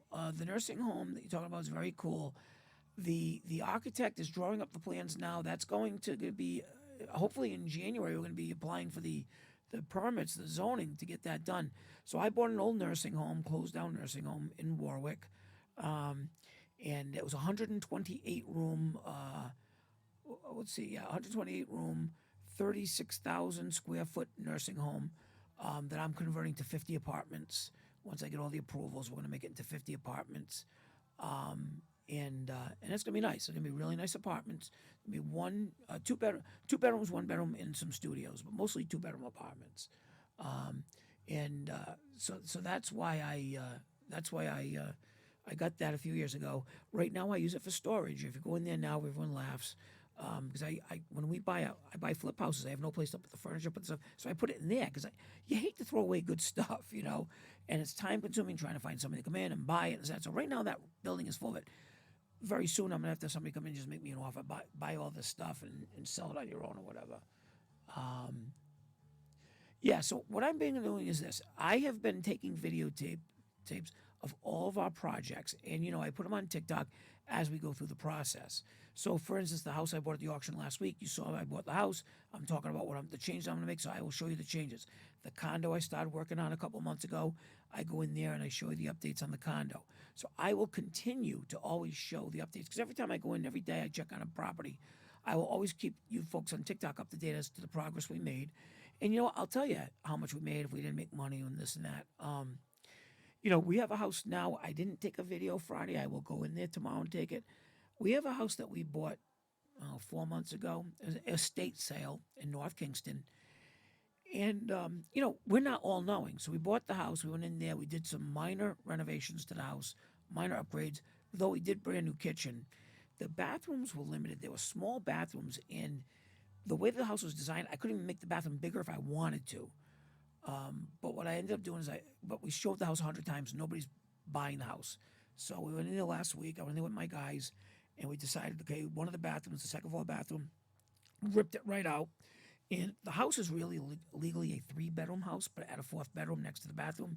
Well, we're taking that bedroom, dividing it in half, and actually making the bedroom now into a really nice, gorgeous, big bathroom, roomy, spacious bathroom, all brand new. And then the bedroom, what we did is we cut it in half. We made it into a huge walk-in closet and a laundry room. So instead of having laundry in the basement, which I always move the laundry upstairs. I hate laundries in the basement. Anytime I have a flip house that I can move the laundry upstairs to the first or second floor, I will do that. So in this particular case, that's what we're doing. The guy started working on Friday. Hopefully it'll be done this week, and I can get it back on the market and sell that house. So I'm not all knowing either. There's a good example where now I'm going to still make money in the house, but make a little less because we're now spending $10,000 making this bathroom. So that's a good example of a house that I wish I sold a month ago. I didn't. We tried selling it. Now we're going to do this. We did some other things to that house. It didn't have a driveway. I put a 4-car driveway in. It didn't have the kitchen was old. It was an old farmhouse. The kitchen was really old. We did granite, stainless steel, new cabinets. So I will go in there and I'll take some video and some pictures of that house to show you the difference in that house because that's something that we, that's what we, that's what we're doing to get that house on the market. So again, I'm not all knowing. We don't always make a ton of money, but that's important. Where are you building? Well, typically I don't build either. I renovate, but with a nursing home, that's considering building because the only thing we're keeping is the shell. We're literally gutting the whole place out. Putting all the apartments in there. People keep saying, Jeff, why don't you conduit? Again, condos are not really my purview. I am building it as 50 separate units, so it could be condoed out at any time later on, but I'm building it as rentals. I want it to be rentals. I want it to be part of my portfolio. Maybe someday I'll condo it. Someday maybe my kids will condo it. I don't know. But right now it's just going to be rental units. So Bobby, Rhode Island, yeah, we should bump into each other sometime. If you're in Rhode Island, obviously we can bump into each other. But I'll be starstruck with you too for the fact that we're bumping into each other, and you're on TikTok as well. Let's see. Do you sell the furniture, etc.? So that's what's interesting. So I'd love to sell the furniture. I just don't have time. We don't have means. Right now we just store it all. I mean, first of all, I have like 5 pianos. What do you do with a piano, right? We have 5 pianos.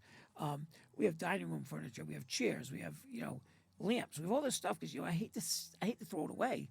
When my guys clean out the house, I say, look, save the good stuff, put it in the nursery, and we'll figure out what we're gonna do with it later. I even have a room in there that's just full of kitchen equipment from different properties I bought that had commercial kitchens in it. Stoves and shelving and dishwashers and stuff. So it's crazy. Anyway, so I would love to sell the furniture because what am I going to do with it? Melissa, that's how it goes. Love you, Jeff. No, I hear you. I hear you. Let's see. When your lease is up with a tenant, what should a landlord do next if they don't want them? So if the lease is up, then you could just tell them that, the lease is up, I'm not going to be renewing the lease. You could tell them you want the apartment back, you have somebody else for the apartment, you're going to be renovating the apartment. You don't have to give them any reason at all. In Rhode Island, you just say, look, I want my apartment back. What stinks though as a landlord, so here's one of the problems that I've run into lately, and it's a struggle. So I buy property. I just bought a piece of property where, again, there was no mortgage on it. The previous owner, they had paid it off 40 years ago. Well, they haven't raised the rent in 40 years. So it's 5 units. The people are paying about $600 a month. The market rent is $1,300 a month. That just shows you how below, this is unique, how below these rents are. $600 a month, and the heat's included. Not that that matters. The problem is this. It's only bringing in $3,000 a month. But with the taxes, insurance, and the mortgage, my expenses are $5,000 a month. So what options do I have as a landlord? Even for me to break even, I have to raise their rents $400 a month, $300 a month just to break even.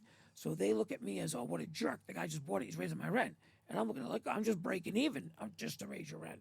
So that becomes a problem too. And that's why very often landlords or property owners, they leave money on the table. And the reason I say that is this. Because they weren't charging the right amount of rent, they couldn't sell the property for the right amount. In other words, if they were charging the $1,200-$1,300 a month, that property would have been worth $700,000 instead of $500,000. To give you an example of why landlords or property owners make a mistake and leave money on the table. If they were getting the right amount of rent, if they raised the rent reasonably, then they could have, not only would they have been making the money during the time they had no mortgage, but when they sold the property, it would have been worth more valuable. So, because what happens is an investor like me doesn't want to buy a property that has low rents because now I have to go through the bother of raising the rents, upsetting the tenants, asking the tenants to leave. They don't want to pay the rent.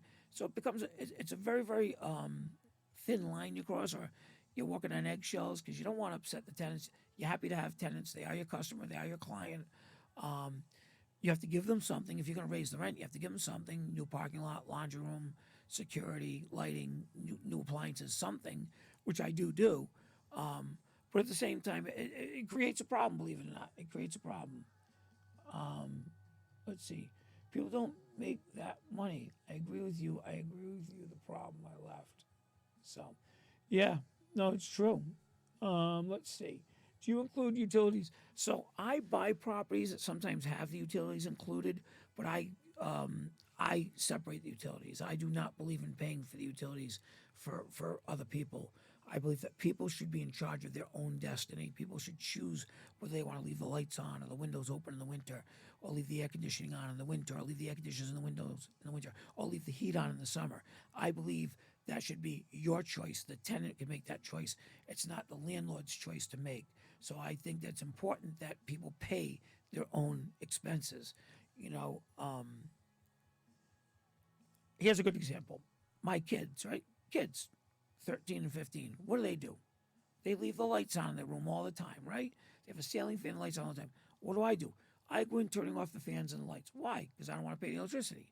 If I rented an apartment and they were doing that, Would I really, and I didn't pay electricity, would I care?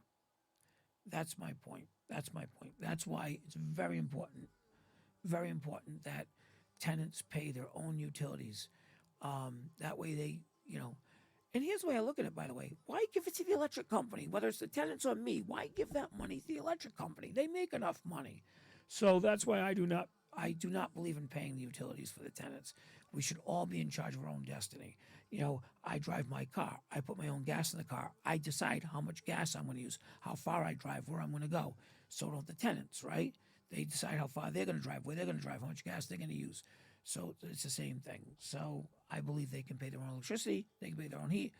And what's nice about that too is that they're in charge of their own expenses. So what I'll do is this: if I buy a property and they're paying the heat, or I'm paying the heat, and I decide they're paying the heat, I'll lower the rent a little bit. That way it flattens out the rent. Hey, you're in charge of your own heat now. Now, if they keep the heat costs down, they've saved money. If they spend more, it costs money. It costs them money. So that's how I do that. Rhode Island is a shit show. The landlord is not on charge. I mean, you think the landlord is not in charge in landlord? So why is it a shit show? I guess that's a very unique. Are you thinking that the landlords don't have any say, don't have any power, or do you think the landlords are jerks and have too much power? Melissa, I'm curious on that. I'd like to talk about that. And because there are tenants and landlords on here, and I'd like to have that discussion. I think that's important. So yes, next to Deer Hudson, East Greenwich. Funny you should mention that. Tomorrow we are starting renovations. We rented that property. It's going to be a beauty salon, a hair salon. Somebody who owns a hair salon is moving to that location, their hair salon. We had it rented to a pizza place for about 2 years. They never did anything with it. They paid rent but they never renovated it. And about 2 months ago, they came and said they're not going to follow through with the lease. So they had the option. They're not going to follow. And we put it up for rent. And this lady rented it. And tomorrow, my crew is actually going to go in there and we're going to finish it and get it ready for her to move in. Her goal is to open up in February. So it's funny you should ask about that. And I'm really happy about that because I own the ice cream shop, and it would be nice to have a business next door because I think they'll help each other as they do in my other buildings. So I'm really happy about having a tenant in there. So yeah, it's going to be a beauty salon in there. It's going to be a good size beauty salon because it's a big space. But I'm happy to finally have it rented after 5 years. So that's a good thing. That's a real good thing. How do you go about reporting a landlord who doesn't do repairs? Well, first of all, you should put the landlord on notice that you need a repair done. And what you do is you put them on notice, say, I need this repair done. The landlord has 20 days in Rhode Island to make that repair. If they don't make that repair in 20 days, then you have to give them a notice again, certified letter. If you don't make the repair, I'm going to be putting my rent in escrow, which you have to do, and I will make the repair myself. That's one option. That's an option. The other option is, depending on what the repair is, if it's a code violation, you call the minimum housing inspector in the city or the building inspector. I always tell my tenants, if we don't make a repair, if you think we dropped the ball, call. Make sure we dropped the ball. Make sure you understand, the ramifications. If you call the inspector and we didn't drop the ball. But yeah, if we drop the ball, we just don't call the inspector. The inspector will go there, they'll write up the violation, they'll send it to the landlord. Believe me, I've gotten them before, and you fix the problems. I'll give you an example of why I say make sure. Last winter, we had a tenant call the building inspector, this is in Pawtucket, tell the building inspector that he couldn't open up his windows. Okay, now that's against the law. You have to be able to open your windows, fire, right? So the inspector goes, said, without going there, the inspector did the wrong thing. They send us a violation. So we get the violation. Of course, I get upset when I get a violation anytime because I know that we're by the book. So Andrew went there, and the reason why the tenant couldn't open up his windows is the tenant decided to put plastic on the inside of his windows in the winter. So because he decided to put the plastic on the windows, over the windows, he couldn't open his windows. Now, he had storm windows on the outside. He didn't need to put the plastic on there. He just chose to. Extra insulation, whatever it is. But because he chose to, that's why he couldn't open his windows. And he called the building inspector. So obviously that went away. It was stupid, but those are some of the things that happened to us, But yeah, so we've had that. We had somebody, I've talked about this a couple weeks ago with the mouse problem. We had a tenant call the building inspector because he had mice in his apartment. And actually, a female, she had mice in her apartment. She called the building inspector. Again, this particular building inspector sends us a violation without knowing the Rhode Island law, and we had to educate him. It was a minimum housing inspector. They know the law, but they try to pin it on the landlord. What happened was because it was only one tenant in a 5-unit building that had the mice, it was the tenant's problem, not ours. So the building inspector gave us the violation in error, and we had to correct it and educate him. No, look at the minimum housing code, look at the Rhode Island law. If it's one tenant, it's the tenant's problem. Now, I've talked about this before. Even though it's the tenant's problem, the landlord has to make it his problem. If the tenant called us up and said, "I got mice," we would be right over there with mouse traps, mice, bait, because we don't want it to become a worse problem than it is. Even though it's one tenant, it gives us a chance to see their apartment. Are they leaving food out? Are they not closing their food lids? Are they not clean? Are they dirty? Is that why they have mice? How come nobody else in the building has mice? So if they let us know, then it gives us an opportunity. If they don't tell us, they call the building inspector. Well, that's what happens. You get the letter from the building inspector. Now you're in an argument with the building inspector over something that you didn't do wrong. So that's the story there. The bathroom floor gave in and says it's your problem. So here's the issue with that. Okay, whether it's your problem or not, the bathroom floor needs to be fixed. Just had this problem too. Again, having 319 apartments, chances are we're going to have this problem. Some of my buildings are old, some are new. So we've had tenants up on the 3rd floor, we'll use that as an example, leave the water running, overflow the shower or the tub. Of course, then it leaks down 2 or 3 floors. We've had that problem before. If a bathroom floor gave in, chances are that was a long-term problem, a long-term leak that was not the tenant's fault, that there's some sort of a leak, which we had. We had 2 valves in a sink underneath the bathroom sink that was leaking long-term. And as it came to a leak, it just seeped through the floors, rotted out the wood, and then the floor got weak. That's our problem. So when we go in, we'll fix the problem. We'll assess what the situation is. We did have one lady, for whatever reason, we had one lady stop up the tub. She went to work. It overflowed, leaked downstairs, ruined the ceiling downstairs. And the floor. That was her problem. We made the repairs, but she had to pay for it.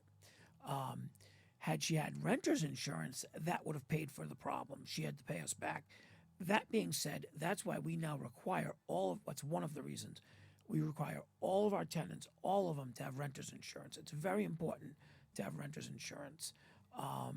And for that reason. So if a tenant does do something to the other tenants, to the building, now everyone's protected. So we do require renter's insurance. So that's the story.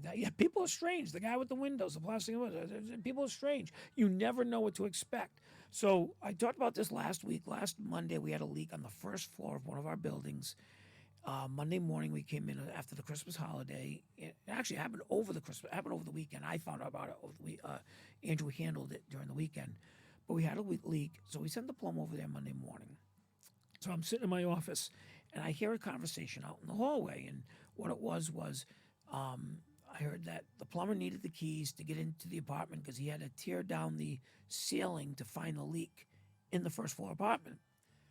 So I immediately run out of my office and say, no, you're not tearing down any ceiling. Find out where the leak is coming from first. Go to the 2nd floor, the toilet, the shower, the bathtub, the faucets, the kitchen. Something's leaking to cause the leak downstairs. It's just not happening in the ceiling. You're not tearing anything down. Well, come to find out, it wasn't on the 2nd floor. It was up on the 3rd floor. And what happened on the 3rd floor was those faucets that were inside the vanity were leaking. And what happened was they kept leaking and leaking and leaking. And finally it caught up on the 1st floor ceiling and it leaked into the 1st floor bathroom. So there's a good example. We didn't have to rip the whole ceiling down. The leak was up on the 3rd floor. So my property managers didn't realize that. It was something they learned on Monday too when I said that. You always go to the top, you work your way down to figure out where the leak came from. But anyway, so that's the story with that. So we have cats and dogs that ate the mice. All right, well, that's one way of getting rid of the mice. I mean, that's not really my preferred method, but for each his own. I mean, if that worked. When a landlord asks for the house back from a tenant, is it possible before they lease it, even before they lease it up? So yeah, I mean, you could ask for that. You could ask for it back anytime you want. The other thing is you can put it up for lease while they're still in there. Hopefully they're cooperative and let you show it and stuff like that. You know, one of the risks you run if you so say somebody's supposed to move out, you know, January 30th, and you have it leased for February 1st. If they decide not to leave February 1st, you got a problem because you leased it to somebody else. That happens once in a while. Not that often, but because you'll know whether the people are moving out or not. But it does happen, so you have to be careful of that. The farm is the only time you had mice. Yeah. So what happens is you know Rhode Island, we're on the ocean. There's a lot of rivers, a lot of streams, a lot of wetlands. So a lot of dampness and a lot of reason for mice and water rats and chipmunks. So that's the problem. So there is always a reason why there's a lot of mice and rats and stuff around. But again, what we do is we treat our properties. We constantly treat them for mice. We treat them for ants. Treat them for rats. And you got to stay on top of it. You can't stop. It's one of those things that's ongoing. It's kind of a monthly expense that you have to just keep up with and accept it that you're going to have this problem. And as long as you stay on top of it, you'll keep it down. And that's important. My YouTube name is Jeff Never Had Job Security. I use my same name on YouTube that I do on TikTok. Jeff Never Had Job Security. So that's what I do there. So let's see. Pets are not the problems. Owners are. Absolutely, I agree with that. 100%. I have pets. I have 2 dogs. I love my dogs. We have tenants that have great dogs. We have tenants that have great pets. But I'll tell you an example why owners are. I bought a piece of property a couple of years ago in Coventry, and previous landlord was a bad landlord, very bad landlord. Didn't maintain the property, didn't care who he rented to, and a lot of the tenants had dogs. Not that the dogs were a problem, but when the owners are letting the dogs poop in the hallways and poop outside anywhere, and not clean it up, that is a bad pet owner. And unfortunately, they ruined it for a lot of the other people because then we had to stop making rules, no more pets. We had to limit the pets. So what I've been starting to do on that too is, and actually that property taught us the thing. We'll have properties that are pet-friendly properties that we allow pets. That have yards, stuff like that. You can't have a pet in a property that has no yard. You can't have a pet in a property that has no parking, no area for the pet to go in.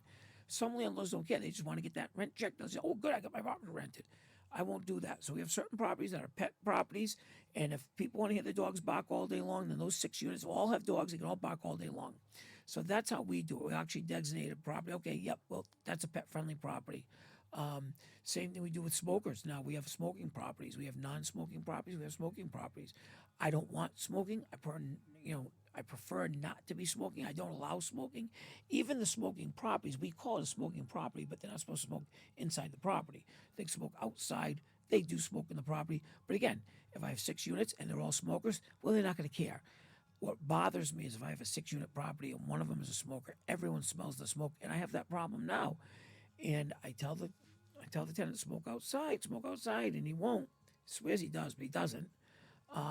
That's a problem. So let's see. Breed restrictions. My insurance company has breed restrictions. My insurance company will not allow Rottweilers and pit bulls. As far as dog goes, no matter what size, shape, whatever, they just don't allow them. It's right in my insurance policy. And again, same thing there. It's bad owners that made them bad, not the dogs themselves. Not bad. The owners made them bad. So that's the story with that. I do make all of my tenants carry renters insurance, liability, and property insurance. Yes, they have to carry it. I will not sign a lease or approve them a lease without carrying it. They have to carry it. It's a responsible thing to do, and I require them to carry the insurance. Absolutely. Now let's see.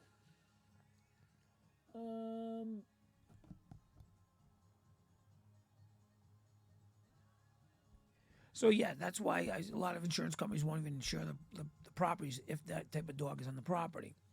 So that's why we don't. Our insurance companies made it clear to us. Nope, can't have it, so we don't. You know. So yes, so we do get extra. So in Rhode Island, you're not allowed to charge. For security deposit for an apartment, you're only allowed to charge 1 month rent. So if the rent's $1,000, you can only charge $1,000 security deposit. But yes, you can charge extra deposits for cleaning fees, dogs, cats. Yes, you can charge a fee for having pets. Unless if it's a service animal, you're not allowed to do that. If it's a registered service animal. The problem that we've run into now is people probably realize that bad people ruin it for the good people. So what happens now is you have people that will get their lizard registered as a service animal or whatever, their cat, when really, service dogs are trained to be service dogs and that type of thing. So then you have that problem there where, people try to beat the system, I'll say, which is too bad because we have a lot of tenants that legitimately have service animals that need them and we respect them for it. And yeah, so, but yeah, we get pet damage deposits from the people that have pets that will allow the pet. We do get the damage deposits for them. And again, what I do is we pick and choose the buildings are going to be in. If I just renovated a brand new building that has all hardwood floors in it, and just all brand new appliances, a gorgeous building, and for the most part there are non-pet owners in that building, I won't rent to a pet owner in that building. That's how we pick and choose, and which we can do. We just bought. So I bought a building a year ago. It's a 2-unit. Downstairs was a 4-bedroom. Upstairs is a 4-bedroom. So the downstairs apartment, the people that are living down there lived there for 30 years. So they were there a long time. And in fact, when I bought it, they were paying $600 a month for rent. I just rented it the other day for $1,400 to give you an example. Not that that matters, but for the fact that when we went into that apartment, they were paying less than half of market value. They were there, living there for 30 years. It was a mother, father, their 2 kids, wives, and grandchildren. Just stayed in the apartment. Why not? It's a great deal. 6 adults living there, $100 each for the year, for the month. The problem that I had with it is they did nothing to maintain that property, that apartment. Nothing. The carpets were 40 years old, and they smelled 40 years old. The cabinets were old, but I mean, as far as like cleanliness, just nothing. Now, the landlord didn't do anything either, but I think the landlord's attitude was, if I do something, well, it was in such bad shape that the people would have to move out for the landlord to do something. Like that's what happened with me. I would say, from a landlord's point of view, I got very lucky because they chose to move out. When they chose to move out, I was able to go through the apartment and renovate it and modernize it. But it was in such bad shape. But how can you live like that? You think that people would be, it's cool. I like that. It's funny. See, I don't know how to do all those little tricks. I'm very naive when it comes to TikTok. I couldn't even figure out how to go live on my computer today, But anyway, the tenants had the option or the opportunity to make it their home. They were there for 30 years, but they didn't. They were so afraid of their rent to go up that they didn't do anything. I mean, the carpets, or they didn't go to the landlord and say put new carpets in because they were afraid the landlord's going to raise the rent. So that's a problem. You gotta enjoy or like where you live. You gotta take pride of where you live. So, underground parking and no smoking. Yeah, see, of course they get downstairs in the parking lot and they smoke, and they don't think it goes upstairs so people can smell it. Like I said, my personal opinion, I don't like smoking. I understand people way back when started smoking and obviously can't quit the habit now. Why 17, 18, 19-year-olds start smoking today with all the dangers and the habits and the parents telling them don't smoke, why they smoke, I don't know. I don't get it. Older adults, I understand because back then it was before the whole, nicotine addiction thing. I understand why they smoke. You know what I'm saying? It's a difficult habit to break, obviously. But why young kids do it now, I have no idea. So, yeah, not really a big crowd, but that's okay. Let's see. Same reason why people, same reason people drink. You're right. And hey, hi from Rhode Island. Also, all right. What a woman! What a woman is from Rhode Island. What a woman.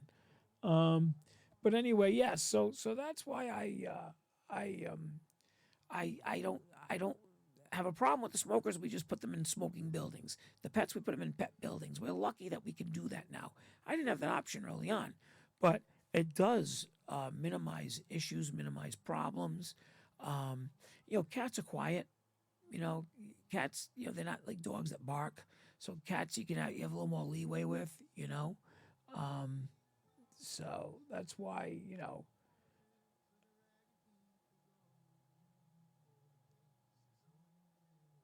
Oh, that's a good idea. You used to watch so this person used to walk their tenants to the cars and see how they took care of their cars, and that's true. That's true. One of the things that we try to do is, not try to do. I have apartments I haven't been in 10 years. If a tenant moves in and you don't hear from them, because nothing breaks, nothing's wrong, then we don't go in the apartment unless there's a problem, and they like that because we're not bothering them, they're not bothering us, and of course you can't say whether they're a good tenant or a bad tenant, but they're quiet because we don't hear from them. And the reason being is whenever I buy a property, I go through it and fix it. So typically, we're not going to have anything break in an apartment that we just recently renovated. So, the appliances are new, everything's new in the apartment.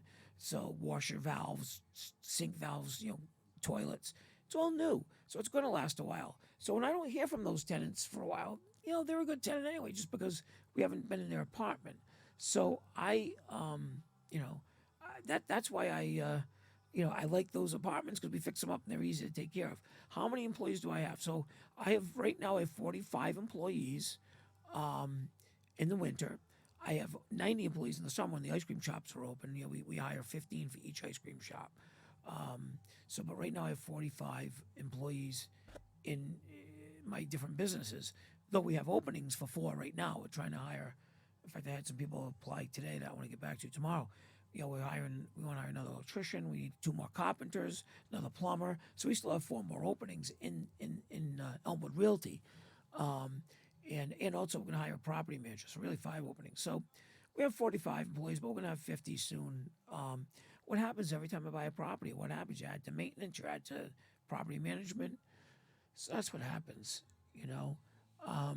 Yeah, we do enforce the smoking policy, especially in the non-smoking buildings. If we do an inspection and we see that somebody smoked in the apartment, we do repaint the apartment and we charge them for it. Because they can go outside. We give them the opportunity to go outside. Most of the buildings have overhangs or something. Go outside and smoke.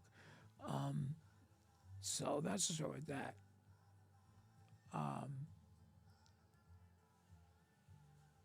Well, I appreciate that, Sean. He doesn't have any intention of buying anything, but he finds the live interesting.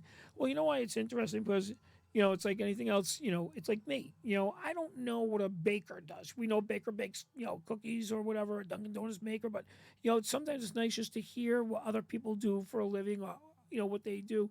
I mean, I find it fascinating. I go to the airport, right? I was at the airport the other day getting my baggage, and the baggage comes out on the carousel. I was like, hey. What is the process when they take it off the plane, they drive it on the thing, and then somebody has to manually put it on the carousel? I find a lot of jobs, to me, just fascinating what people do.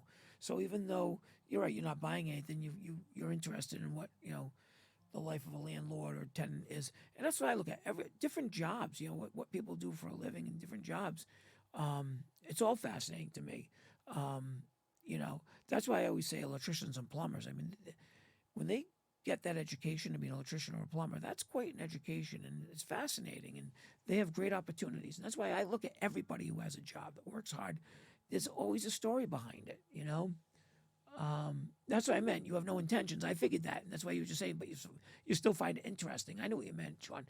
No, I think that's cool. I think that's very cool because, I'm like that. I like to see what people do behind the scenes. For instance, I have no intentions of being a television writer. But there's a gentleman on TikTok I've been following that talks about writing for sitcoms on I find it fascinating, I have no intentions of being a ship captain, but I follow that Captain Kate McHugh there. She's a ship captain. I find that fascinating. So it's kind of cool I think that's why we all like TikTok, because we see other people's professions and what other people do, and it's really cool. Dancers, whatever it may be. So if somebody's local and they want to apply for a job with us, you can apply. You can go to elmwoodrealty@gmail.com is our website. Elmwood Realty Gmail. Just go.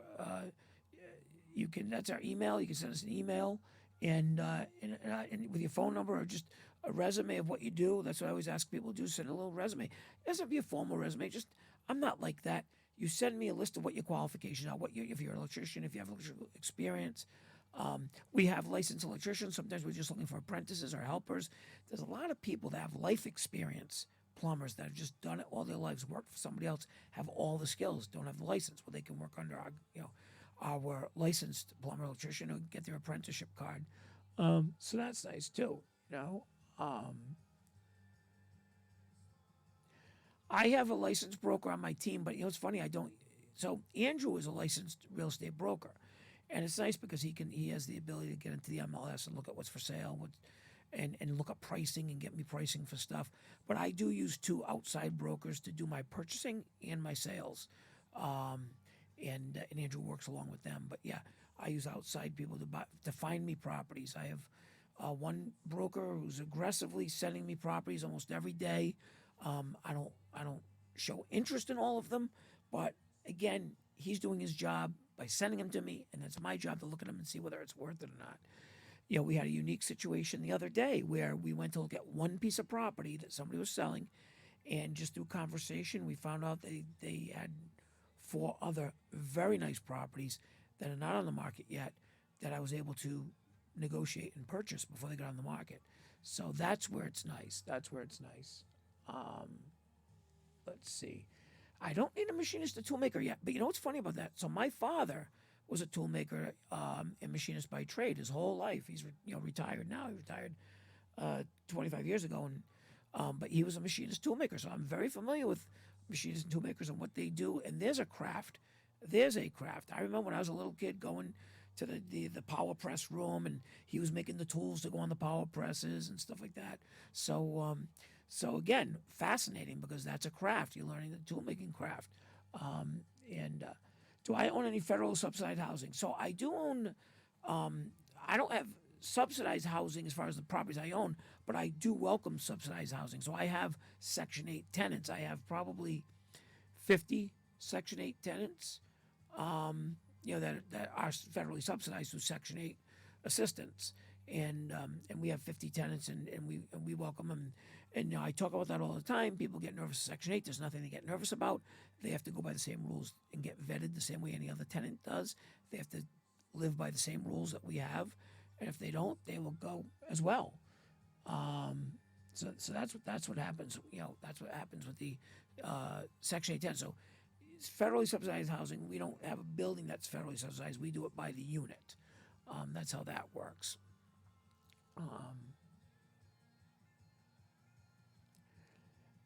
I think I will be done within 10 years. So I'm 57. So, I say I will stop. My goal was to stop when I was 60, but then I had a goal I was going to stop when I was 55. Right now I'm up to 320 doors. That's how many apartments we have, 320. The nursing home is going to give me another 50, so that would be 370 at the time, 370. So right now I guess my goal is 400 maybe, but that might just be this year.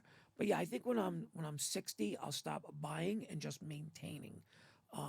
The thing is, I have my businesses that I have to decide what I want to do with. I have my ice cream business. Do I want to sell that and retire from that? The audiovisual business, at some point, I'm going to want to retire from that. And of course, Butler Waste, I want to retire from that yesterday. So that's the thing about that. So it's really because the properties, I have a great team in place running the properties. I have a great management team. So those can just kind of survive on their own eventually, and being managed on their own. Even now, that's why I've had so much time, freed up time to do TikTok now, because my management team does such a great job with the properties. But the other businesses are the ones I have to make a decision. What am I going to want to do? I'm not going to want to be managing those businesses, I think, when I'm in my 60s or whatever. Time consuming and stuff like that. So that's what I have to decide. But yeah, I think that I'll right now I'll keep, like I said, in 3 years, I think I'll probably stop buying and I'll maintain. And at that point, I'll probably want to take some money out. I've never taken money out of my properties, but my goal always was my property was going to be my retirement, and also my kids. I never wanted my kids to have college loans, and I'm hoping that by the time they get to college, I'll stop buying and I'll be able to take some money out and pay for their college for them, at least some of it, to help them out. probably will be able to pay for it because that was always my goal. Is to not have my kids have college student loans.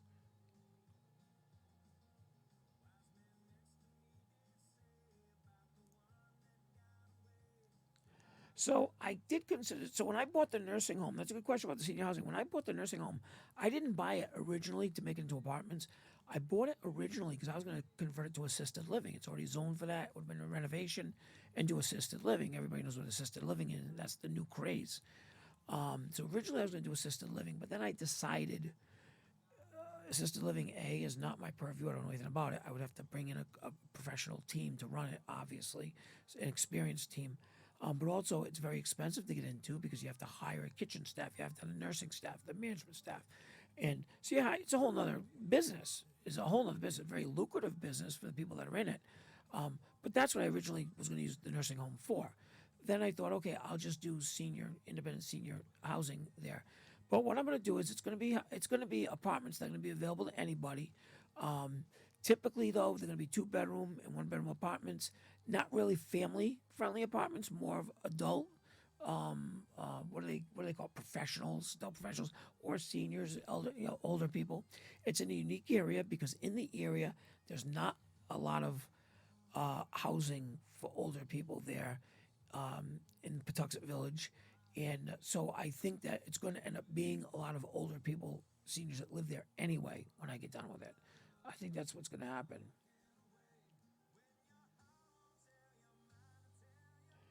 Yeah, so to buy rentals with not a lot of extra money is tough right now because the housing market is so expensive right now. So that's the problem. That's the problem with it now is the money, the expense to buying houses. Now I will tell you, the housing market for the single, 2-family, 3-family houses are way up. 4 units, 5 units, 6 units, commercial properties has leveled off. It's about the same as it was. That's not out of whack because you need to be an investor or you need to get a bank loan anyway to buy those properties. So that's why I would say if you're going to invest and you have the money, try to buy something. Try to invest in something like that way. So let me. What was this other question here? I missed it. Oh, I was thinking about getting a HELOC for my properties. I do. Well, so if you can get a line of credit to buy another piece of property that's going to be income producing, then yeah, why not? Instead of borrowing from an outside source. So even with me, when I started investing, I couldn't get a home equity line of credit. I could not get a HELOC because my credit was bad. So I had to use private money back then. But if you're going to use it, you have to be disciplined. You have to make sure you do the numbers on the property you're buying and it brings the money back in to pay the line of credit. You always have to make sure you can pay back what you borrowed. Too many people speculate, oh, I'm going to buy this, I'm going to raise the rent, I'm going to make this amount of money plus that. It doesn't work that way. It doesn't work. You have surprise expenses. It doesn't work that way. That's the problem, you know?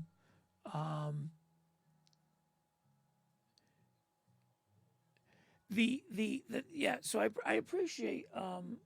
Let's see, Rosario. Let's see, how do I say that? Rosa. I guess it's Rosa. I appreciate your comment. So I try to be realistic on here. I try to say it how it is. I'm not going to sugarcoat things. I'm not going to lie. It doesn't do any good. This is based on my experience. What's happened to me. I've made bad choices. I've made good choices. And where I'm at right now, ultimately, I guess the good choices outweigh the bad choices. But I try to just explain what's happening, what I think should be the best course of action for somebody to go. But ultimately it's anyone's decision what they do in investment. You know what I'm saying? I mean, I have had great experience with hard lenders, and private lenders. I've had great experience with them. I've never had a real negative experience with them. The big problem with hard lenders is the amount of money they charge interest wise and points is all over the spectrum.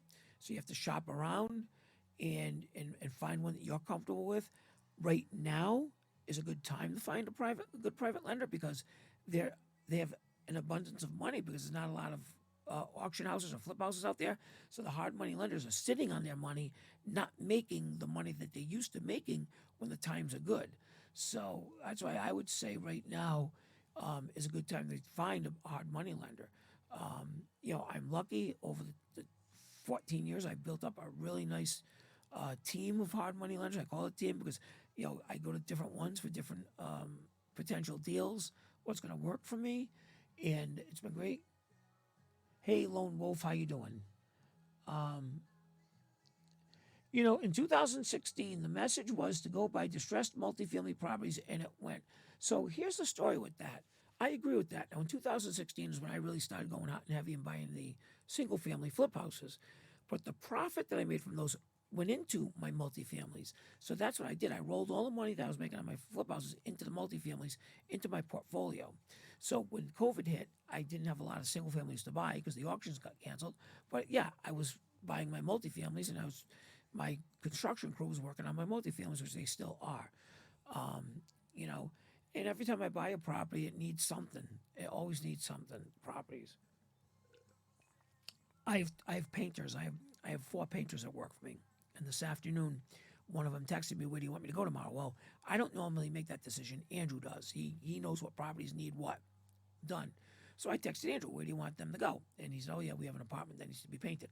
So what happens is, because if we had a tenant that just moved out at the end of December, which I would know about, that apartment needs to be cleaned and painted. So there's always work that needs to be done, and that's why we always need somebody, you know.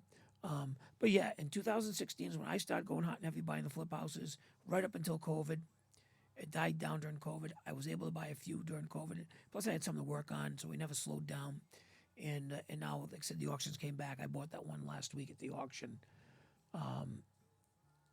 So you have a beach place that was going to sell it, take the equity primary home. So I look, if you have a beach house, I have a unique story. So I never owned a beach house before. In 2018, I bought a beach house at an auction, foreclosure auction in Narragansett, Rhode Island. So this house is a beach house. It's a 6 bedroom, 6 bathroom, huge house, 3 car garage. The whole second floor overlooks the ocean. And in the winter, it's rented out to college students. In the summer, it's a summer rental to family, weekly rentals. So when I bought it at the auction in December. I bought it with the sole purpose of flipping it. That's it. I bought it. Oh, in fact, you know what? I had mentioned earlier what's the most expensive one was 500. That's not true. I did pay 600,000 for this flip house. I bought it for 600,000 at the auction. I used a private investor, and but after I bought it, it was being rented by college students, and I let them stay there, and they paid me rent, and then we rented it out. We still closed it for the summer. We fixed it up, renovated it, but I decided to keep it, so I still own it. It's rented again to college students this year, and this summer we're going to do summer rentals with it. Now it was appraised at $1.2 million a few months ago. I paid 600 for it, but that's because the market exploded when I bought it 2.5 years ago. I had no idea. I thought I would sell it, make 100,000 on it. I had no idea the market would explode. Now the market could go back down again. I'm taking a risk by keeping it. But again, it's one of those things where I'm going to keep it. And right now I actually refinanced it because I used private money to buy it. I had put up 200,000 of my own money from a house I sold, and I borrowed for it. So I just refinanced it. So I have a $400,000 mortgage on it. So my mortgage payment every month is like $2,200 a month. But we have it rented for $5,000 a month. This one house, and in the summer it's $4,000 a week. So we'll see what happens. I'm not. The jury's out on it. I might rent it this summer and say, I don't like it, and sell it. I don't manage that one. I'm going to use a private company down in Narragansett. It's a 45-minute ride for me. I'll do the repairs. I'll do the maintenance. We installed the central air conditioning in it because it didn't have central air. But I may sell. I may sell that one. You know what I'm saying? I might just sell that one because, my it's not like my family uses it. It's not like we're beach people. We go to the beach every once in a while, but we got the pool. We go to the beach a couple times a year, so it's not like we're going to use it. It strictly would be just an investment property if I kept it. Well, I appreciate your comments, Michael. I don't mind sharing the experience. Um, you know, I always talk about, to me, successful really is how I do with my family, not really financial. Yes, in the last 4 or 5 years, I have had some financial success with real estate and my businesses. But really, I'm happy that I got my great family. I really am. I really am. I know it sounds cliche, but you know what? The bottom line is that I want to be able to be at home with my kids at night, with my wife at night, and go on vacations together and enjoy my life and enjoy my house. And I during COVID, at the beginning of COVID, we installed a hot tub. outside in the backyard. We made the house. We had some time on our hands. We put a new pool and we put a hot tub in. Well, I never went in the hot tub. We've had it for like 6 months. It never went in. So on TikTok, there was they always show something you wish your house had or something like that on TikTok. There's people that show fancy things. So somebody had a hot tub and they had this motorized roof that went up and down on it. It was really cool on TikTok. So I Googled it, researched it, found it. The company in Canada makes them. So I bought one. We had it installed. So again, I had never been in my hot tub till about 2 months ago. Now we've had it for 8 months. And the reason why I went in 2 months ago, and by the way, I go in it now every day, I have a sciatic nerve in my ass and in my leg that hurts really bad. And it seems to hurt when I go to bed at night. It doesn't hurt during the day. It's not hurting right now. As soon as I lay down in bed, it hurts. So I get up at like 4 in the morning every night and I go into the hot tub. And boy, I'll tell you, it feels good now until the next night. So just a little point of interest. I wanted to mention that, but I'll tell you that nerve really, I have nerve. It's awful, awful. I don't know where it came from. And you know what's crazy about it? I had it like 5 years ago for like 3 months. It went away. Didn't bother me for 5 years, and all of a sudden it came back a couple months ago to bust my balls. So anyway, that's the story with that. So I just want to tell that story. So anyway, so the success to me is the fact that, even when I was working hard and money was tight, I always made sure I was here for my family, for my kids. I talk about my audiovisual business. The audiovisual business is all over the country. Our shows are all over the country. So there's a lot of traveling involved. Even when we had shows that I had to go on, I made sure I was home on the weekends and made sure I was home for any special occasions with the family. I did not want to miss anything. So every once in a while on TikTok, I'll put a video up from like 6 years ago, 10 years ago, 12 years ago. If you notice those videos, they're almost just like TikToks now. I'll narrate what I'm doing. I'll narrate what's going on. So I've done that my whole life. When I go on vacation, I'll narrate what we're doing. So when TikTok came out, it kind of just natural to me. I would just do the same thing I did, only put it on TikTok instead of Facebook or our own personal videos, here at the house.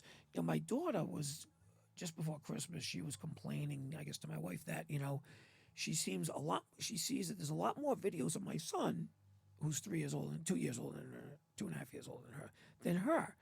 And I know I've taken the same amount of videos. Just for whatever reason, the videos are not on her phone where he has them on his phone to watch. So part of her Christmas present is I went through all my archives of my old videos and I uploaded them all to a folder for her, and a shared folder. And she saw videos when she was 6 months old, the toddlers, 2 years old, that she had never seen before. So hundreds of them that I uploaded for her. So that was cool because why have them sit where nobody watches them? She's thrilled. She sees the videos. So it's kind of cool. It was her graduation from preschool, her first dance recital. She used to sing karaoke with me when she was like 2 years old. She don't remember that. So I found all these videos. So that to be a success. That I have that stuff that I made her happy with that. She's my number one fan now because I found all those videos for her. But anyway, let's see what else we have. Do you find where a bank lists house for auction? So the banks don't list the houses for auctions. It's the law firms do for the banks. So the way an auction works is this: is if somebody goes into foreclosure, the bank doesn't own the house. The bank only can force the house to auction, to public auction. The bank has the opportunity to buy the house back at the auction. That's what the foreclosure is all about. So the bank never owns the house ever.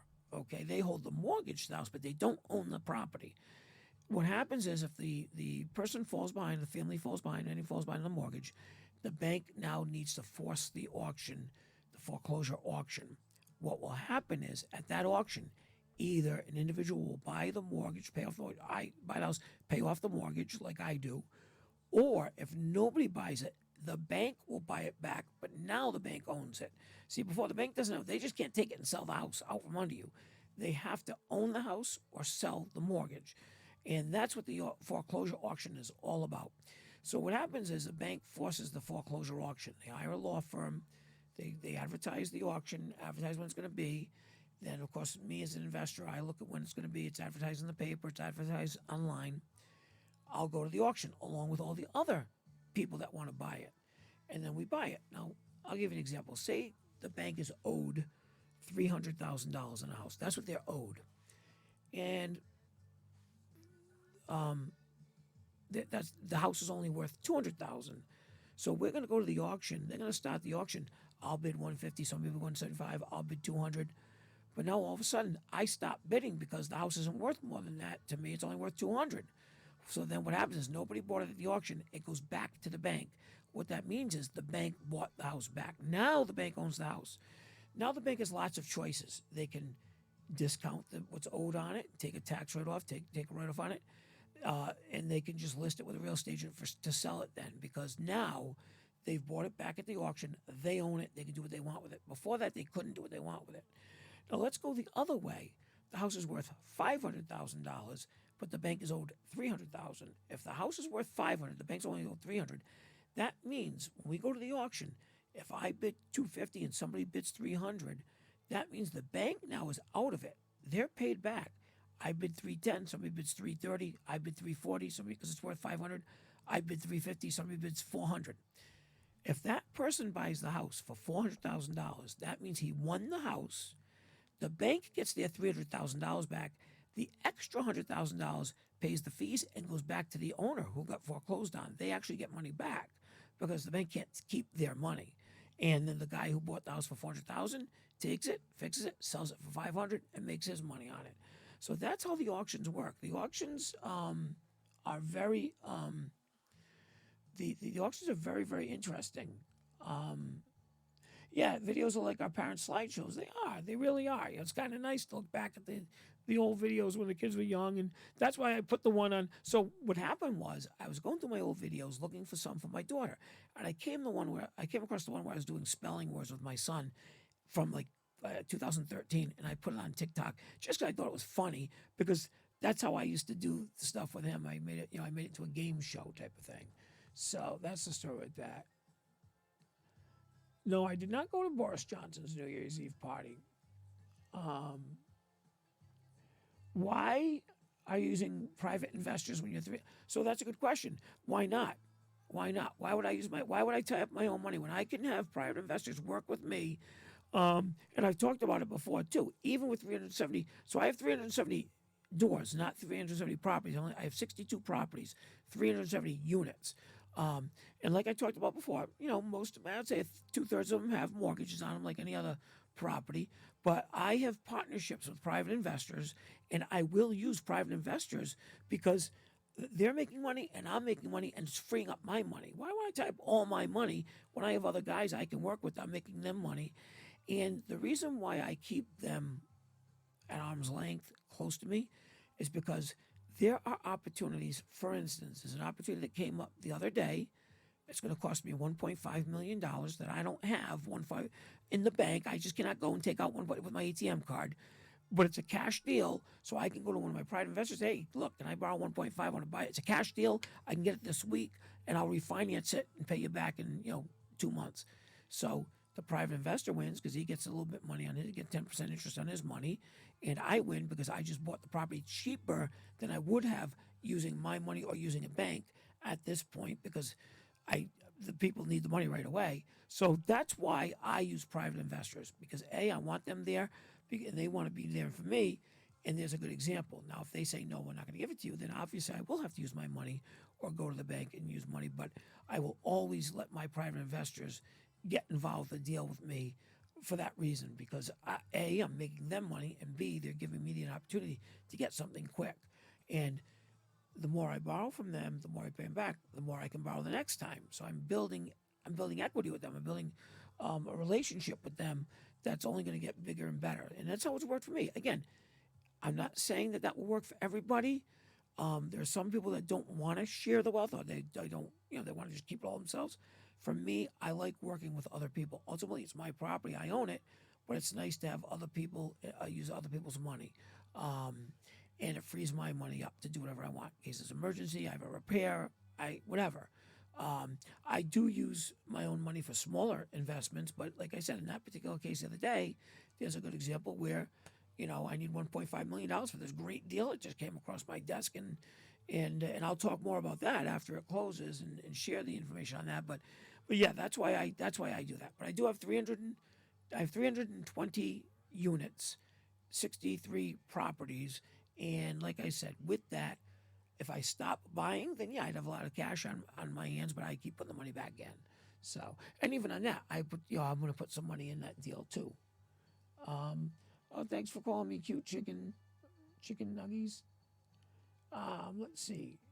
What else is there. So, what's interesting? Do I do syndication? So, it's funny. We just talked. Andrew and I talked about that. I haven't yet. Haven't needed to, but some of the opportunities I have coming across my desk now, I think that it would benefit me to set up a syndication and do it that way, and have multiple investors on a property. Absolutely. So that's something that we're looking at now. None of my apartments have swimming pools in them. I did look at a large investment property a couple of weeks ago that did have a swimming pool in it. But none of my properties have swimming pools. In fact, the flip houses I buy, unless it has an in-ground pool, if it has an above-ground pool, I tear them down.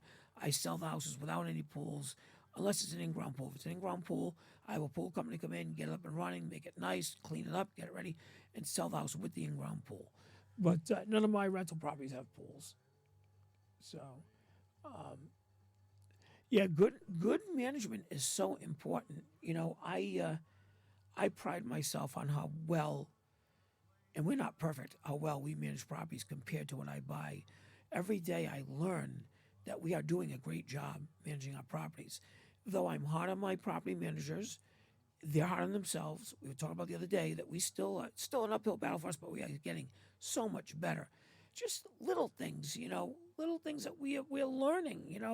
When we see some of the things come to the office and how we can address certain things. One of the things I talked about recently is keeping the hallways clear. I have to keep the hallways clear. It's a fire law, a fire code. My insurance companies have to keep the hallways clear, and we constantly are battling with tenants to keep the hallways clear. Well, now, instead of sending out notices, we're cleaning out. Now we just put notices in the hallways all the time, keep it clear, or we're going to take your stuff out. We're going to remove your stuff without notice. That has saved us a lot of aggravation. Now they just automatically do it. The tenants do it. We don't have to keep sending them notice. They just do it. They know that we're going to remove their stuff because it's fire code. It's a safety issue. Don't they want their place safe? So that's a good example of why good management is really important. When I buy a property that's mismanaged, and I realize it, like I was talking about earlier with the dogs, they were letting them poop all over the place. It's mismanagement, letting anybody move in. Why would you let, a family of 6 people move up on the 3rd floor? They're going to be bouncing around, jumping down, running up and down the stairs when you have all elderly people on the other below you. That's stupid. So again, it's management. It's actually placement. And having the different properties say, okay, that one may not good for you, but this one might be good for you. That family of 6 I was just talking about, they were loud and they were running up the stairs. Awful. But you know what? They were still tenants that paid every month. So it wasn't their fault that they were up on the 3rd floor. That's where the landlord put them. We ended up moving them to another property recently, a 1st floor. Worked out perfect. I didn't lose a tenant, and it solved a couple of problems. So it's a matter of good management. Anyway, talking about this, where can you find hard money lenders? So, like I said, I actually found a couple on Craigslist once. You just search hard money, private money. They come up on Craigslist. Sometimes your lawyer will know of some. Lawyers always seem to know of private money lenders. If you have a lawyer, you call up your lawyer and say, look, do you know of any private money lenders?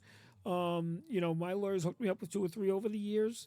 And then way back when, the way I found 2 lenders was through a mortgage broker when I was buying houses, buying property. I was recommended a couple of private money lenders, and I still work with them today. I've maintained relationships. That's why when the person said, why don't you use your own money? I don't think I'll ever not use private money lenders, no matter how much money I have in the bank or available to me, because it's a great relationship for a lot of reasons. Private money lenders don't buy houses, they loan money. I've had a couple that call me up, hey, Jeff, I got a deal for you. I'll loan the money on it. I just found out about this. You want this property? I'll loan you the money on it. So that's another reason why I have a relationship with the private money lenders, because they're a great source for properties, because they don't buy properties. Here's another one. I have a private money lender who foreclosed on one of his people for 8 houses. This goes back 5 years ago. He foreclosed on an investor who bought 8 houses who went belly up, who didn't do the work, unfortunately, screwed over the private lender. Well, what did the private lender do? Hey, Jeff, I got these 8 houses. Are you interested in them? I was loaning. You can have them. So that's why it's important to maintain a relationship with the private money lenders. Are you paying a little bit more? Yes, but in the long run, I think it's worth it. But that's me. Again, somebody else might have a different way of looking at it. I like having a relationship with many people, and so that's the story with that. I feel like I'm stuck at 12 properties. How do you scale? So I guess the question would be, are you stuck because you don't have enough people to maintain them? Or are you stuck because you can't find anything to buy? I will tell you, it's very difficult right now to find things to buy right now. I mean, there's nothing on the MLS. Everything I'm buying is word of mouth, estate sales, lawyers, that type of thing. Because there's really nothing out there. I mean, I look every day. My brokers are looking every day for me because they know right now I'm in a buying spree. I'm being kind of aggressive right now. And so believe me, because I'm being aggressive, they make commission. So of course my brokers are being aggressive because they make commission when I buy. Yeah, it is very hard. It's hard to find something right now. It's very, very difficult right now to buy. It's very difficult to buy anything. And what's happening is that there are some people out there that think their property is worth way too much, so they're asking a lot of money. I looked at one a couple weeks ago, and they were just asking a ridiculous amount of money for it. I went and looked at it anyway, but I had no interest in it because they were asking way too much money for it.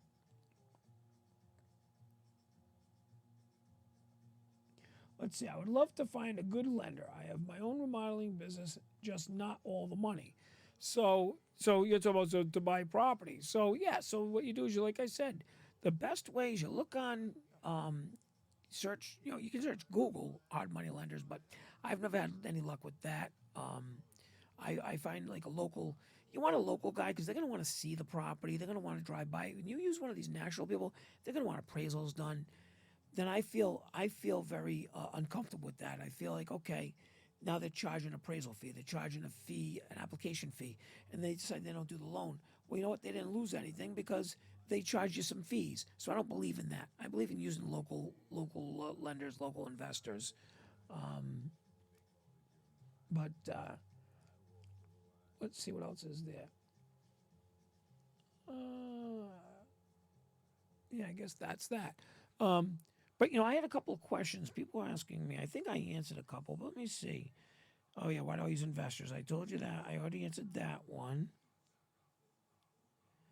Let's see.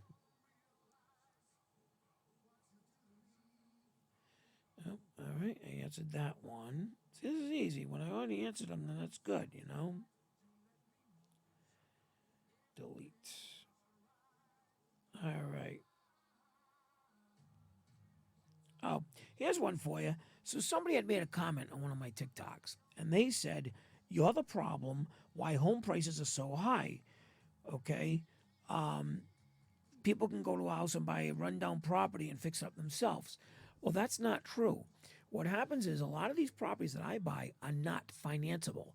Banks will not loan for these houses. So people just can't go and buy these houses at the auction and fix them up themselves.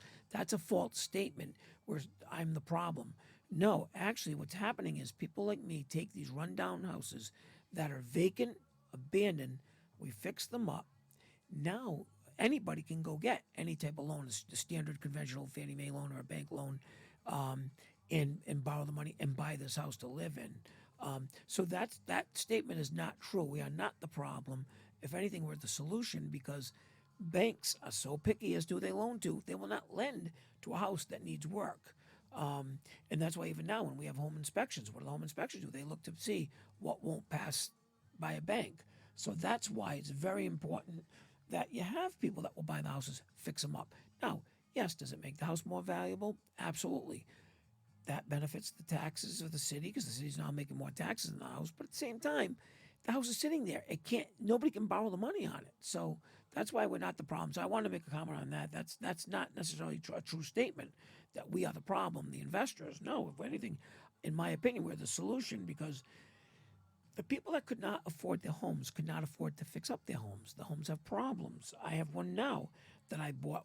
I bought it occupied. The plumbing didn't work. The person that lived there, she was elderly, couldn't fix the plumbing. It wasn't her fault. She couldn't afford it.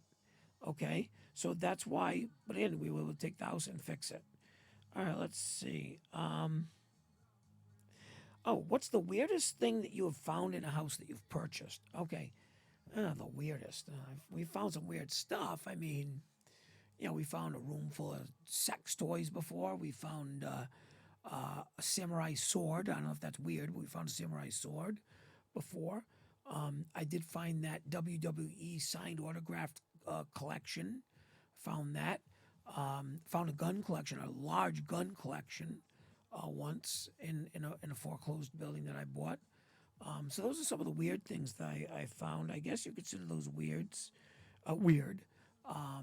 And the gun collection's a unique story. That ended up going back to the person who owned it, though. I felt bad for that guy. He was paying rent in this building, and the unscrupulous landlord lost the building at auction, kept collecting money from the guy, never told him he lost it at auction. The guy kept paying rent, storing his stuff in there. I came along, bought the property, and hence there's a gun safe with a $35,000 gun collection in it. So what I did with that guy was he had contacted the police. The police contacted me. The reason the police contacted me is when I found the gun collection, I immediately gave it to the police to check the guns to make sure I owned it, but I wanted to check it to make sure the guns were all legal and no problems. So while they were checking it, the guy happened to collect it, and the police detective contacted me, told me the story about what happened.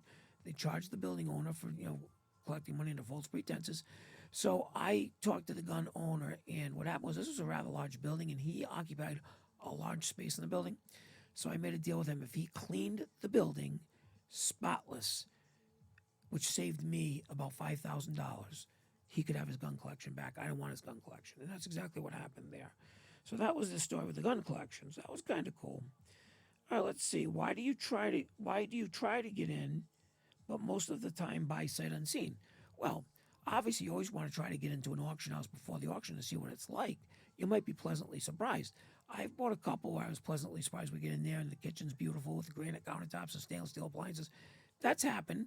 And of course, you also buy a house where you go in, the whole place is stripped down with the copper going and everything. But I don't mind buying sight unseen as long as I value it based on sight unseen. If I go to an auction, I look at a house and I cannot get into that house, I value it based on it being completely, especially if it's not occupied. I'm going to assume the boiler's ripped out, the plumbing's ripped out, there's no sinks, there's no bathroom, no kitchen, and that's how I bid on the house. If the house is being lived in, then I come up with a different value so it's funny about that because some people look at it like, oh shit, there's people in there, I got to get them out, I'm going to get them out, I'm not bidding on this. My attitude is, oh, there's people in there, it's being lived in, that's great. The sewer works, the plumbing works, the showers work, the sinks work. So I look at it completely different than other people.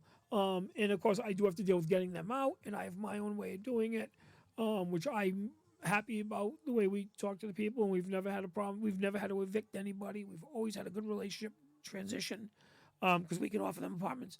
But anyway, that's how I value the house, based on if somebody's living there, not living there, sight unseen.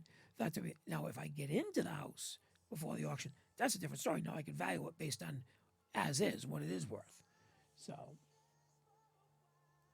hey, generic username, how you doing? Haven't heard from you in a week or so. Anyway, where do you hear about the foreclosures to bid on them?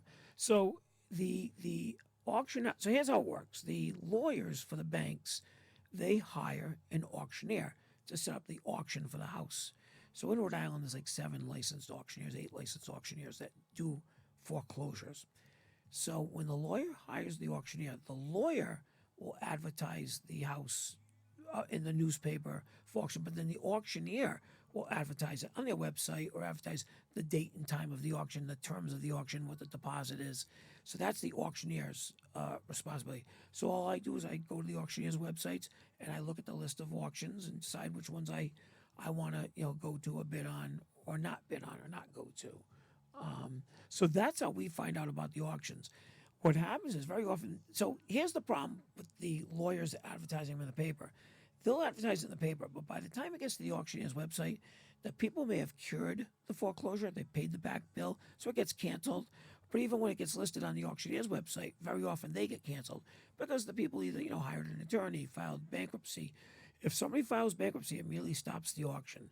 So if somebody wants to save their house, protect their house, they can file bankruptcy protection, and that stops the auction immediately. It buys them time to try to work with the bank and cure the auction and cure it. So very often they get canceled. A lot of times they get canceled. I've talked about this story. Andrew works for me. The house he lives in now, he bought a farmhouse. It's one that we went to the auction, and we were at the auction. It got canceled that day. And he said, I love this. He was getting married at the time. I really want this house. I want this farmhouse, Jeff. Whatever we can do to get it, I want it. So what we did was we did some research, found out who owned it, and we found out that they actually did that. They actually had moved out of the house. They weren't interested in keeping the house. They were just selling it to get it off their. They didn't want any credit report anymore. It was a divorce situation. So found the people. They were more than happy to try to sell it to us, but for the fact the wolves were breathing down their throat because the bank wanted to sell it at auction. So we were able to make a deal with them and get into a purchase sales agreement where I actually got into a purchase sales agreement to buy the house from them. Still took a year because there were a lot of liens in the house. I talked about it in TikTok. There were a lot of liens in the house. When you go to auction, that's the other thing too. At a foreclosure auction, any liens on a house, student loans, debt, credit card debt, that gets wiped out in an auction. The only debt that does not get wiped out is property tax liens. Those have to be paid. But so when you buy something at the auction, the good news is that's all free and clear.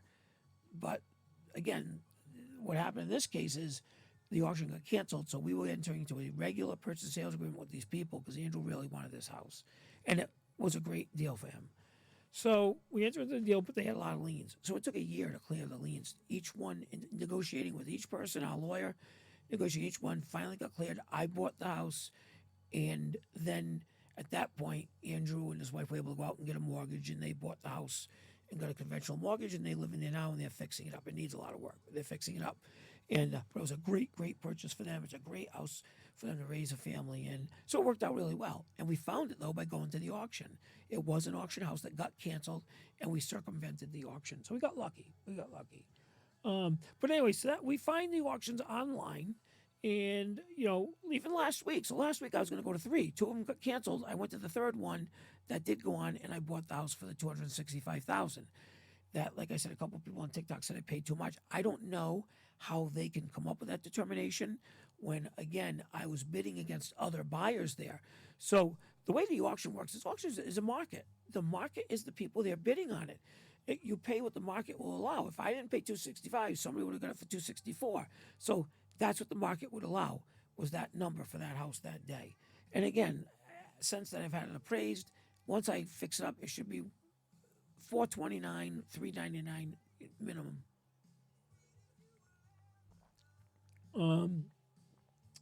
So I do get criticized. I got thick skin. So what's funny? I know people think I get all upset and stuff like that. I have thick skin. I get a little frustrated because, on here I'm trying to help people out. There are young people. Look, when I was 19, 20, I wasn't sure what I wanted to do. I wasn't out criticizing people, but I wasn't sure what I wanted to do. And I know there's a lot of people on TikTok. It's easy. They're looking for the 15 minutes of fame or 2 minutes of fame or 10 seconds of fame to put something negative, slumlord, some bullshit. But if they just had an open mind and took the opportunity to listen to a few things, they might learn something. And that's why I get frustrated, because I see where there's a lot of young people now. It's easier to be mean. It's easier just to say something negative rather than just sit back, listen. Maybe in 10 years, look, when I was 19, I didn't think I'd own a trash business. I didn't think I'd own an ice cream shop. I didn't think I'd own, real estate. When I was 19, all I cared about was disc jockeying. I was a DJ. That's it. And I made a lot of money DJing. So I thought, that's it. When I say a lot of money, I did weddings. I got 500 a wedding. I did 2 on the weekends or anniversaries. So I made myself $1,000 a week, which was pretty good. Then I started teaching, special ed during the week. So I was doing pretty good. But again, I was working every night on the weekend. It wasn't the optimal hours either. The optimal lifestyle. And being single, it was okay. Try doing that when you're married. So these young people that criticize me on I understand, but at the same time, I get frustrated because it's an opportunity for them to learn. And yeah, when you're 19, you're not going to listen to your parents. Sometimes you listen to strangers. I'm just saying that, before you speak, think, Let's see. So that's why I joke a lot too when people say negative things, whatever. Somebody said, "Did you get hair for Christmas?" Yeah, I got hair. It's on my back. But so that's why I don't mind that stuff, and I'm glad that people come on and listen and get engaged. I'm not gonna have 1 million followers like the girls showing off whatever and stuff like that, or the girls that lay in bed and do nothing, just look at the camera all night. I'm not gonna get 1 million followers, but I'm not here for that. I'm here just because I enjoy sharing my experiences and having people ask me legitimate educated questions, and if I can help somebody save a few dollars or make a few dollars, where or make it a little easier than I had it, because I learned just by my mistakes. I learned by doing the wrong thing here and there or making the wrong decision here and there. If I can help somebody avoid that, I will. I talk about people opening up a small business. So I cities and towns kind of frustrate me a little bit, because for me, when I opened up my ice cream shops, I had nobody to tell me what to do. I learned by my mistakes. I learned by getting in trouble. And there were certain departments that were extremely helpful. When I look back, for instance, when you open up an ice cream shop, you have to get a license from the Department of Health. They were fantastic in Rhode Island. When I look back at the different agencies, building departments, zoning departments, cities, towns, state departments, Division of Taxation, Department of Health, Department of Health has always been excellent, always been helpful. You walk in the office, they guide you, they tell you what to do. Here's what you need to do. Never went wrong with them. Even when they come in, they do an inspection. There's no bullshit. They tell you what you do wrong. They give you an opportunity to fix it. But everyone's afraid. Ooh, the health department. They were always great. When I look back at the building department, I'd go and ask a question. Figure it out on your own. In any city, economic development. That's not. When people think economic development, to me, economic development is to help bring in businesses to the different cities and towns. Throughout the years, different cities and towns, I guess, view economic development a little differently. But I've had the opportunity to walk into a city hall and I go to the economic development and ask for help, and all the guy does is give me a list of properties that are for rent and for lease in the city. That's not really what I'm looking for. At that time, 25 years ago, I was looking for guidance. What do I do here? How do I do this? What do I do there? For instance, change of use. I'll use that change of use. If, say, you want to open up, say you want to open an ice cream shop. I'll talk about something simple, an ice cream shop. If you want to open up an ice cream shop, so you go, you find a piece of property. Well, first of all, is the property zoned general business? Number one. Number two, is it zoned ice cream shop or is it zoned office? If it's not zoned ice cream shop, you have to get, you have to go to zoning, get approvals, parking. You have to do parking plans, a survey. So you have to go through a lot of hoops and barrels that you don't have to go through if you find a closed down restaurant or a bar that you want to convert to an ice cream shop. See, it's already zoned. It's already been in it's already been in the food establishment business. So much easier. But you know what? Nobody tells you that. I learned that the hard way. I learned that when I wanted to open up an ice cream shop in a place that used to be a sign company. You know what I'm saying? So, but again, because you know why? A lot of times, in my opinion, cities and towns, they hire an economic development director. It's somebody, maybe somebody new, but not somebody that really went to school for or as an educational experience. That a good city or town will have somebody that does that, because really, if you think about it, in economic development, you want to get the best possible money-making businesses possible to pay the taxes to the town. That's what you want. So why not get the best possible economic development person, or even outsource it? Why pay somebody? In my opinion, why pay somebody $100,000 a year to sit in an office when you could probably get a private company, real estate firm that will do it, or a brokerage firm that will do it for a commission? That's my opinion. But what do I know? I'm not a mayor or running a city or a town. But that's why I get a little frustrated with that whole thing with a small business, and that's why I'm here. If I can help somebody out where I had problems in the past, I'd love to help people out. I'm really high up. Yeah, I know. I took that picture. This picture I took a couple weeks ago when I was on my way to Miami. I don't know if I was on the way. I must have been on the way back. It was in the morning. So yeah, I took that. I am really high up. Yeah. So I'm in the Mile High Club tonight. Yeah, no, I don't mind the negative people. I really don't mind the negative people. They just don't understand. The other thing that frustrates me, this is more of a. I know. Listen, I have hundreds of TikToks. I've only been doing it 5-6 months, but I have hundreds of them. They don't go back and look at the previous TikToks to see. Because everything's been explained at least 2 or 3 times, and I don't mind doing it again. I don't mind explaining myself, but I feel bad for the people that have been following me that have to hear the boring story over and over and over again. That's the thing that I feel bad about.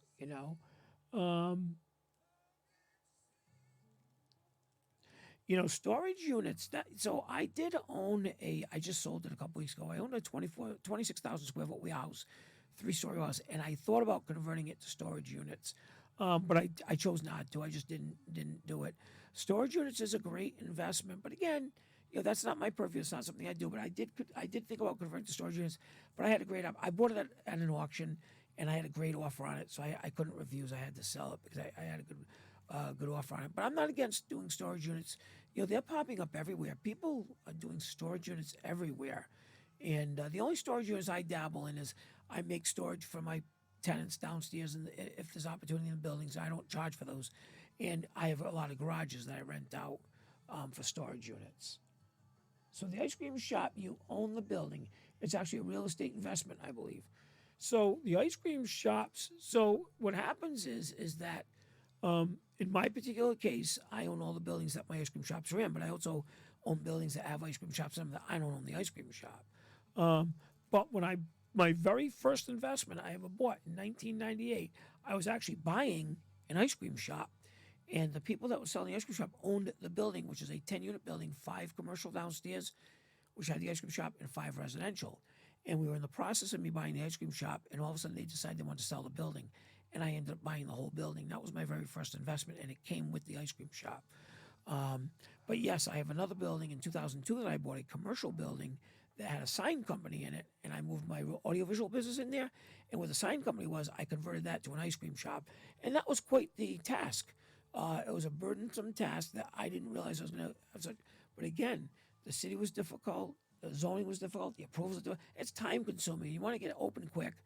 It was time consuming. So where I wanted to open up in May, I didn't open until July because of the delays. The health department was the only one that's very helpful. You go there, they tell you what they want. They want the construction plans, they want the diagram. Go ahead, you're on your own. They were very good. They come in, they do the inspection, they tell you what they're looking for. So I just wish all the agencies could all be like that, all positive and helpful like that, And I just find I've never had a problem with the health department.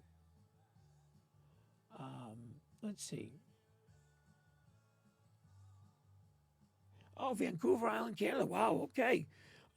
We've actually done some audiovisual conferences up in Vancouver. We've been in Vancouver a lot of times. I personally have never been there, but my company's been there a lot of times. The last 6 or 7 years, I don't travel as much as I used to. But Rick, who works for me, and Ian, they've both been in Vancouver a number of times. But I appreciate you watching me all the way from Vancouver. That's great. That's really cool too. I had somebody from Australia comment on a video this morning. I thought that was really cool. So. Oh, see that? This person here bought their first 3-family triplex. Beautiful, fantastic.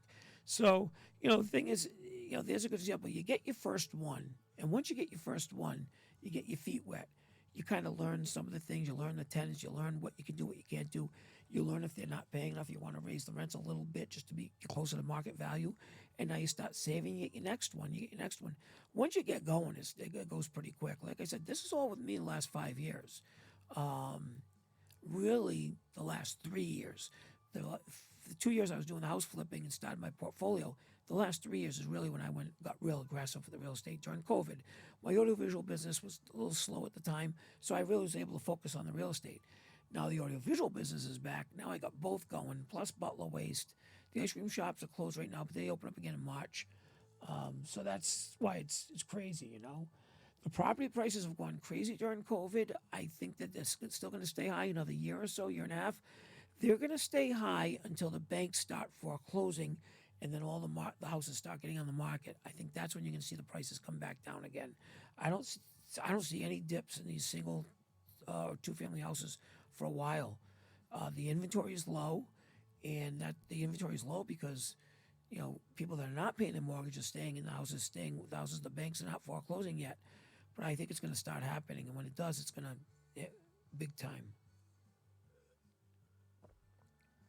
Let's see. Yeah, so I found my investors, like I said, on Craigslist. I found a couple through my lawyer. Lawyers are great. If you have a lawyer, you call up a lawyer and say, look, I'm looking to buy some property. You know any private investors? Commercial, I'll tell you, real estate lawyers. A real estate lawyer would be the one who really would know about private investors. And there's a lot of them out there. Some lawyers are private investors. In going to the auctions now, everybody that goes to the auction, for the most part, uses private money. There might be one or two obviously wealthy people that finance themselves. Like I said, I finance very, very inexpensive stuff because I'm not going to tie up my cash on I don't have to. I have the investors to work with me. So why am I going to tie up my cash? But So they all use different people. Like I never disclose who my investors are, but a couple of mine don't loan to any other people. It's relationships I built over the years, and I'm the only one they loan to. But I have a couple that they're looking, especially in Rhode Island, they're looking for customers, clients. That's what they do for a living. They loan money, so they want me to advertise them for them. So if there's somebody in Rhode Island that's looking for an investor, then yeah, I obviously can share that information. Let's see. Could you make the West Shore Ice Cream Shop 2 commercial units? The building looks big. So, it's interesting because I could, but it wouldn't work there. When I bought that building, so that's interesting. So I bought that building in 2004, the West Shore Road Ice Cream Shop. The previous owners actually, in the front, it was the ice cream shop. In the back, they had a hood. They used to actually do hamburgers and hot dogs there too. When I bought it, I strictly bought it for the ice cream shop. But the back room there is actually my storeroom for all my ice cream shops. So the building does look long. The back half of it is where I keep everything. That's where all the deliveries go to. And from that building, we deliver to everything to my other ice cream shops. So I could, there's enough parking to make it into 2 commercial units. But in that area too, there are a lot of strip plazas, a lot of strip malls. So it's funny because I did think about that over the past. So it's interesting when people look at the properties, have the same thoughts that I had. I don't feel like, oh, maybe I wasn't stupid, So, but yeah, no, that particular one there, the back room, if it wasn't being used for my other facilities, then yeah, I could make it into something. Even a little barber shop in the back or something like that, absolutely. And what's interesting is I always like the fact with my ice cream shops, that's the only one that doesn't have other income in the building. All my other ones, I have other income. East Greenwich, I have the 10 apartments. I have the ice cream shop. Of course, now I have the beauty salon. Smithfield, the Smithfield, I don't own the ice cream shop anymore, but I did. That's 2 units. It's an ice cream shop and it's a pet salon.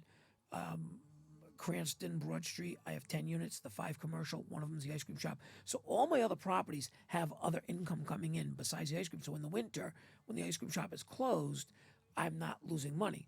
The West Shore Road store, I did keep the ice cream shop open last winter, which was successful because it covered all its expenses for the year, it paid its taxes. It was great, and I kept it open again this year. So right now the numbers are down, but last year, December, the numbers were down as well. It was the first year I was open. January, they started eking up. So I'm optimistic that store is going to do well this month.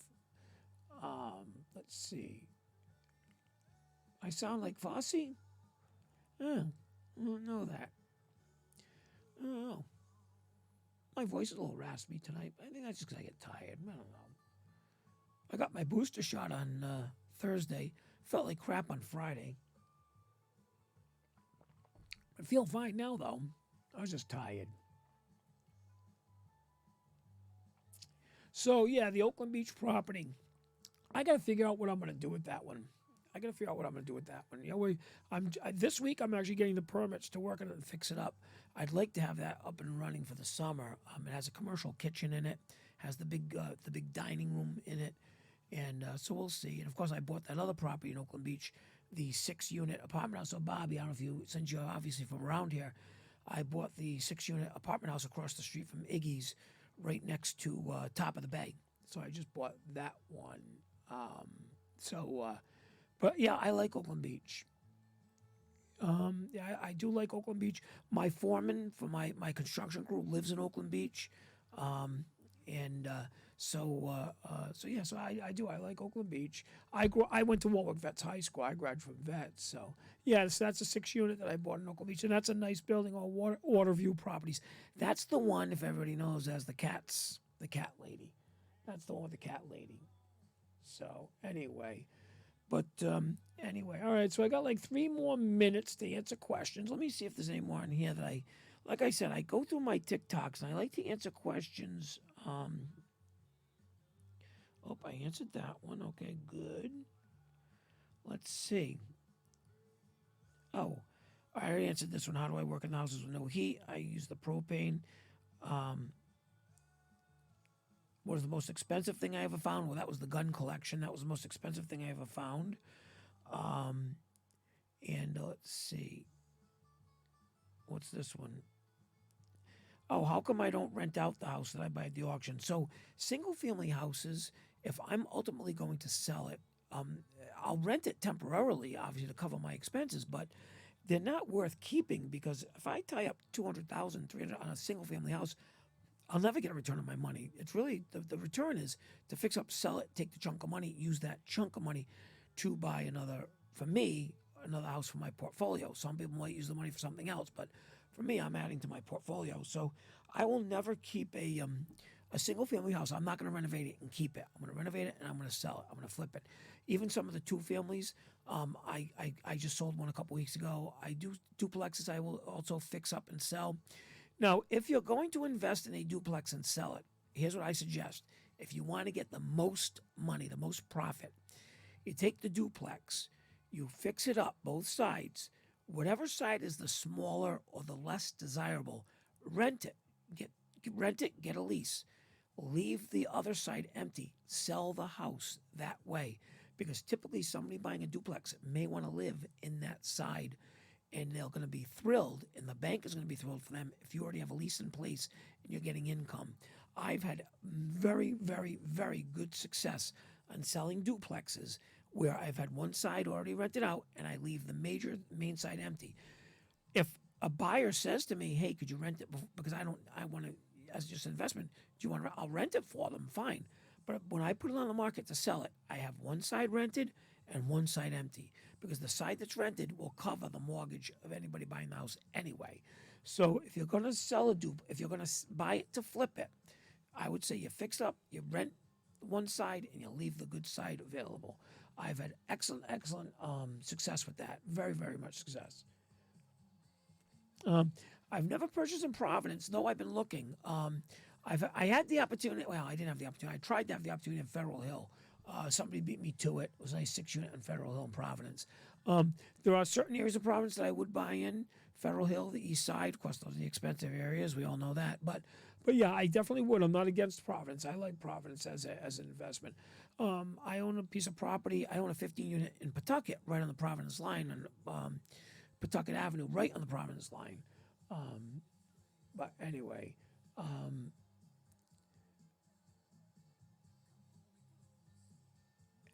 I don't know what my thoughts are on 865 Eddy Street. What is 865 Eddy Street? I'll look it up.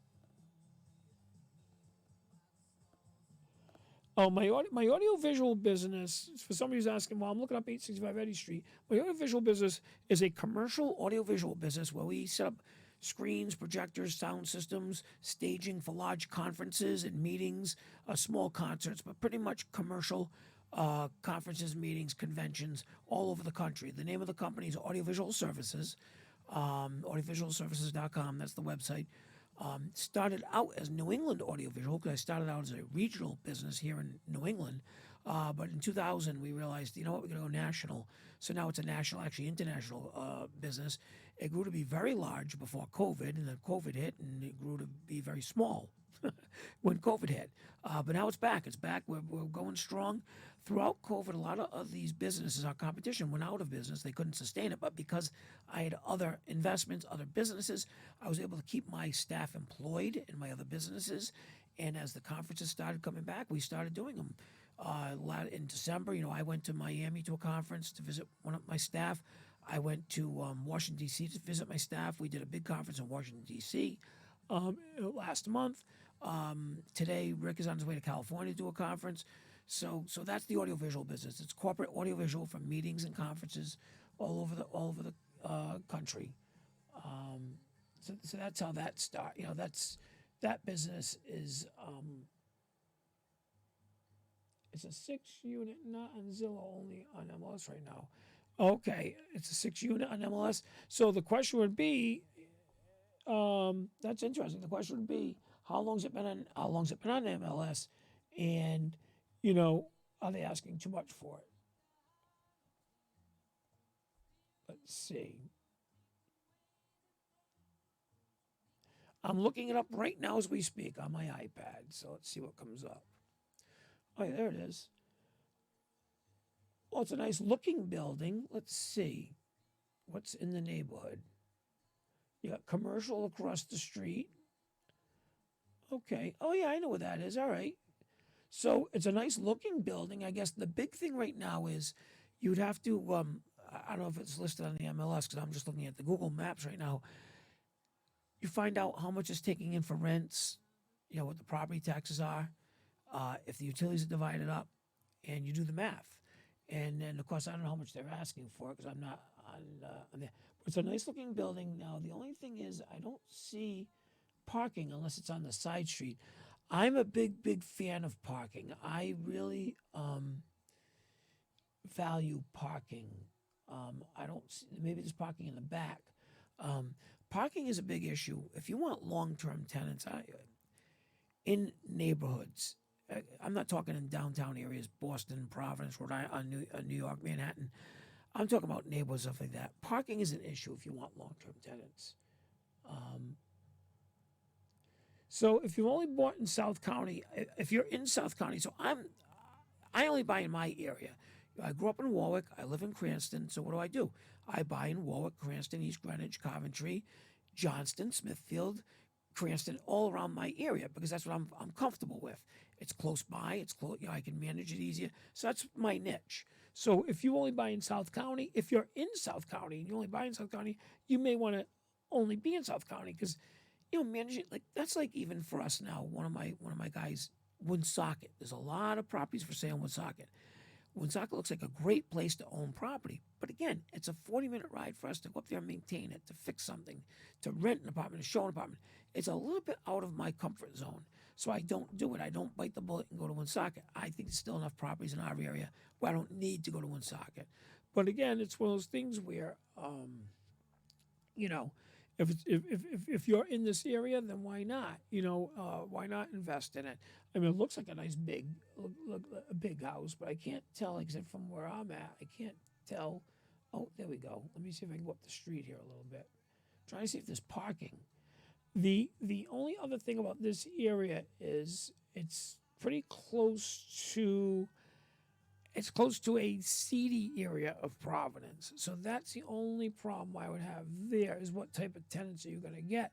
And again, are they going to be short-term tenants or long-term tenants? That's the other problem. So there is no conclusion to the guy that owns well, so here's the story of the guy that owes the $12,000. Okay, he still owes it. And there's a court order for him to give it to me, which he's not giving it to me, obviously. He has not given it to me. And I also have a court order for the back rent. So the court order for him to give it to me is really in the wife's name because the check was in her name from rent relief. That's where there was confusion on it. Doesn't look like there's a lot of parking for this Eddy Street property, so I would be a little leery on that. I just found the back. Looks like there's parking for like 2 cars. For a 6-unit house, that's tough. 6 units, 12 bedrooms, two cars, that's tough because I only have street parking in Providence. People don't like their cars in the street, especially in that area. So that's why it might be on the market so long and still on the market and the only one that's on the market. Getting back to the $12,000 guy where it's confusing. So rent relief gave him a check for $12,000. $9,000 was past due rent to me up through September. $3,000 was October, November, December, this past month. That's why the check was $12,000 in her name, the wife's name. There was a court order for them to give it to me. They chose not to give it to me. They took it, whatever. They stole it. They're the ones in trouble. The feds are chasing them now. Separate from that, because they didn't give it to me, I was able to go to court and get an eviction in judgment for the back rent, which was the $9,300, because by the time we got to court in the middle of October. So that's why I have a judgment for $9,300 against both of them, because they both were on the lease. Sure, her name was on the rent relief check. They're both on the lease. So I'm chasing them for the $9,300 myself. The feds are chasing them for the $12,000 that they stole from the government. So that's where we're at with that. So we'll see what happens. We're going to have to just let it go. Business is business. It was a fluke. I've had 35 people apply for rent relief. Everybody else got paid. Everyone paid me. Rent relief paid me. They made a mistake there. Hopefully they won't make that mistake again with another landlord. And we'll just have to move on. Property tax in Woonsocket is high. It's interesting that, you know why? Again, I don't know why, but I'm going to guess. It's like West Warwick. So I talk about economic development all the time, and I talk about towns attracting businesses because businesses pay higher tax to the city.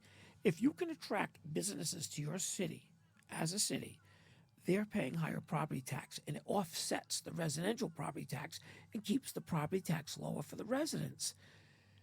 So that being said, that's why West Warwick, the property taxes are high in West Warwick for residential, because there's no business in West Warwick. Minimal business. You drive in downtown West Warwick, most of the buildings are empty.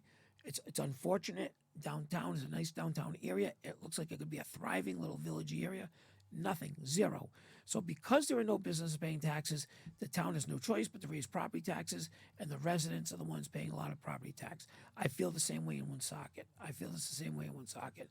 In any town, towns that do not attract businesses to their towns are doing a disservice to their towns. The only town right now in Rhode Island that I see is aggressively attracting businesses, Johnston. They got Citizens Bank a couple of years ago. They just got the big giant Amazon center coming in, 5,000 jobs. Johnston is pro-business, and I applaud them for that. Cranston is pro-business right now. Cranston is looking to bring in business. They got the big that entertainment golf complex coming. They're trying to get Costco to come in. Again, pro-business, because they realize the businesses pay more taxes than the residential. Not only do the businesses pay more taxes, businesses do not put a burden on the systems of the towns. Businesses do not use the school department, do not use the school resources. Businesses do not use trash. They have to use their own private trash companies, okay? So that's why it's so vital that towns look to bring in businesses, not drive them out, bring them in, help them thrive. And that's why sometimes you'll hear a town give a discount or you give a discount. Yeah, Garden City's in Cranston. There's a good example. Look at how Garden City has grown recently. Again, out in Garden City, and you got Chapel View, and you got like I said, the golf complex is coming, and hopefully Costco. Cranston gets it. They get it. It's economic development. That's what's bringing money into Cranston. And you know what? Cranston taxes have stayed pretty much the same since I've lived here. Okay, and I've been in Cranston 17 years. The taxes, have not really gone up much at all, minimally. Especially the sewer tax. Sewer tax hasn't changed since I've lived here. I know that for a fact. I'm rental property. So that's why I preach. I preach to towns to really look at economic development. It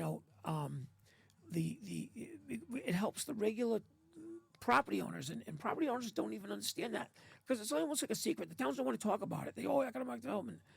No, help these businesses grow and thrive, and that will help keep the property taxes down in the cities and towns by bringing in businesses.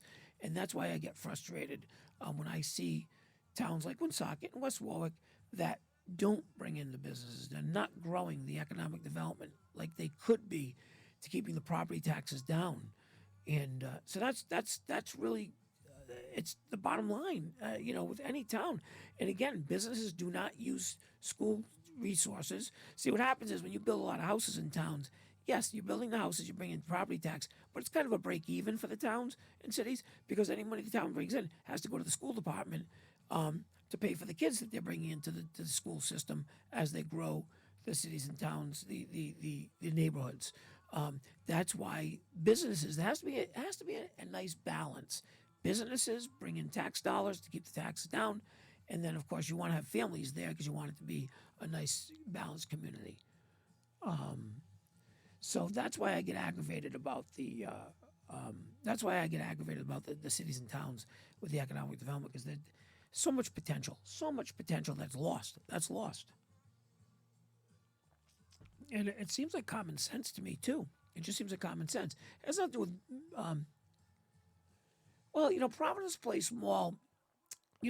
Providence Place Mall had a lot of potential. It really did. And when it started out, that was Buddy Cianci's dream, Providence. I remember that. And it had potential. It's a nice place, but the problem is that look where it is, look what it attracts, and the problem is because it's desperate to have people. It's like a bad landlord because they're desperate to have customers. They let anybody through the door, and that's the problem with that. And it's too bad because it has potential. It had potential. It had some great restaurants in there. I used to go to the Melting Pot before it left. Providence Place Mall, and it's interesting. I'll tell you a story about little story about Providence Place Mall. My audiovisual company was contracted to do all the grand opening, entertainment, sound, and video and lighting for the Providence Place Mall when it opened. So it was exciting. So I want to tell you a funny story. We were bringing the equipment into the Providence Place Mall. So Nordstrom, The Province Place Mall, if anyone remembers, was a little behind and opening. It was behind the deadline. They had all these grand opening galas all scheduled. So we were hired to do the sound. So we're bringing our sound equipment into Nordstrom. Well, they were so far behind, and I wasn't paying attention. I'm walking into the store. Well, my foot sunk into the ground. And I realized I stepped in wet cement. Do you know, to this day, my footprint's still in that cement. I think that's funny. Was it 20 years later? That's a funny story. It's up on the third floor entrance right near the AT&T store. But anyway, it's too bad that the big malls are going by the wayside. Warwick Mall is still happening. The people that own the Warwick Mall seem to stay on top of it. They're staying ahead of the curve. Garden City obviously is staying ahead of the curve. They're constantly upgrading and renovating. And Garden City is beautiful. It really is beautiful. But it's too bad about the malls going by the wayside. I mean, when I was a kid, what did I do? Hung out at the mall. Anyway, I got to get going now because I've been on, I guess it's been a couple hours anyway. It is sad what happened to Betty White. I actually feel really bad. I liked Betty White. I liked everything she did. She was funny. Well, that's the problem. Yeah, so my son wanted to go to the Province Place Mall a couple weeks ago, and my wife and I said, no, you're not, because of the gangs, you get nervous.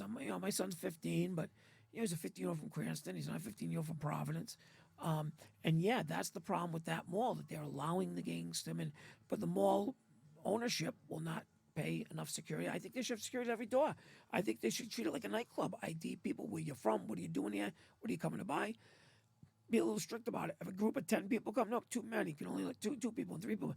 Divide them up. I mean, they got to do something to clean it up. When I used to own my nightclub, that's what we did. We didn't let big gangs come in my nightclub. When I owned my nightclub, we wouldn't let bachelor parties come in. Why? Because bachelor parties come in, get drunk, and fought. So that's a whole nother story. I can talk about my nightclub all night long. But the same thing, the Province Place Mall. They're desperate, like bad landlords. Just let anybody in through the door. No. Be strict. Do something to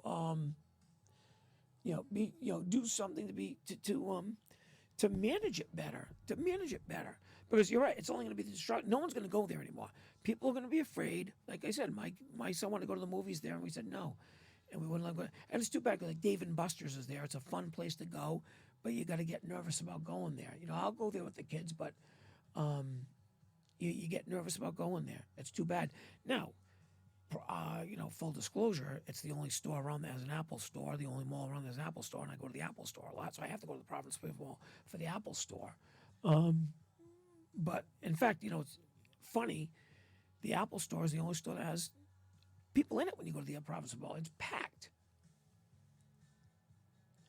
So do you have to set aside tax money for each rental unit? So, the taxes, you only pay tax on your profit. I mean, if you're talking about property tax, you talk about IRS income tax. So income tax you pay based on your income at the end of the year. Property tax, so I get a tax bill from the city and town, and you pay your property tax quarterly. So you should set it aside. I'm very bad like that. I'm not disciplined like that. I wait for the bill to come, and I scrape it up and pay it. But this year we have a budget set now, because with 62 properties, I have to be a little more disciplined. That was part of my problem too. In 2016, 2017, I started buying. I really wasn't paying attention.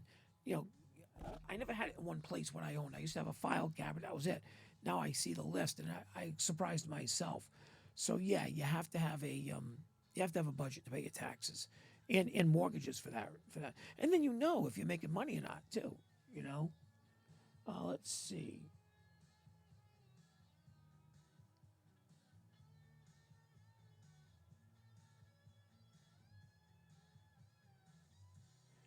So let's see, rent relief get paid for 12 months and maybe additional 3 can pick. Well, the way the rent relief works is so right now we have a lot of tenants that are getting rent relief. Rent relief is paying them what they owe back, and they are giving them an additional 2 or 3 months moving forward. So what happened was, can I have enough loss? Sorry, talking about income tax. So yeah, income tax, you can have a loss on income tax depending on what you do with the money, if you're reinvesting it into the property. So I invest a lot of my money back into the property. Not enough to take a loss, but I do invest a lot in, so I have a write-off. So that's what happens there. But if you think you're going to be paying, you should put some money aside. That's the thing. So that way you don't have to pay. But for me, believe me, you try to spend it. I try to put it back into the property. to have the tax write-off. But let's see, what was the other question I was talking about? I was talking to somebody and I forget what my thing was. Oh, well, I missed it.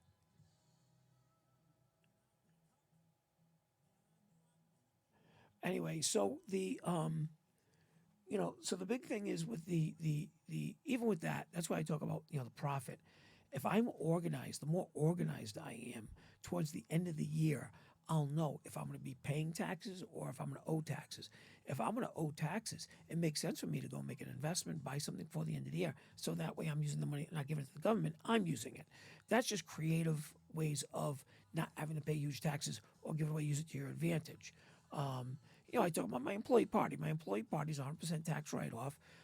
So with the scratch tickets and the employee and the bonuses, that's a tax write-off. So of course I take care of my employees, and why not? Because if not, I don't have to pay profit on it, taxes on the profit.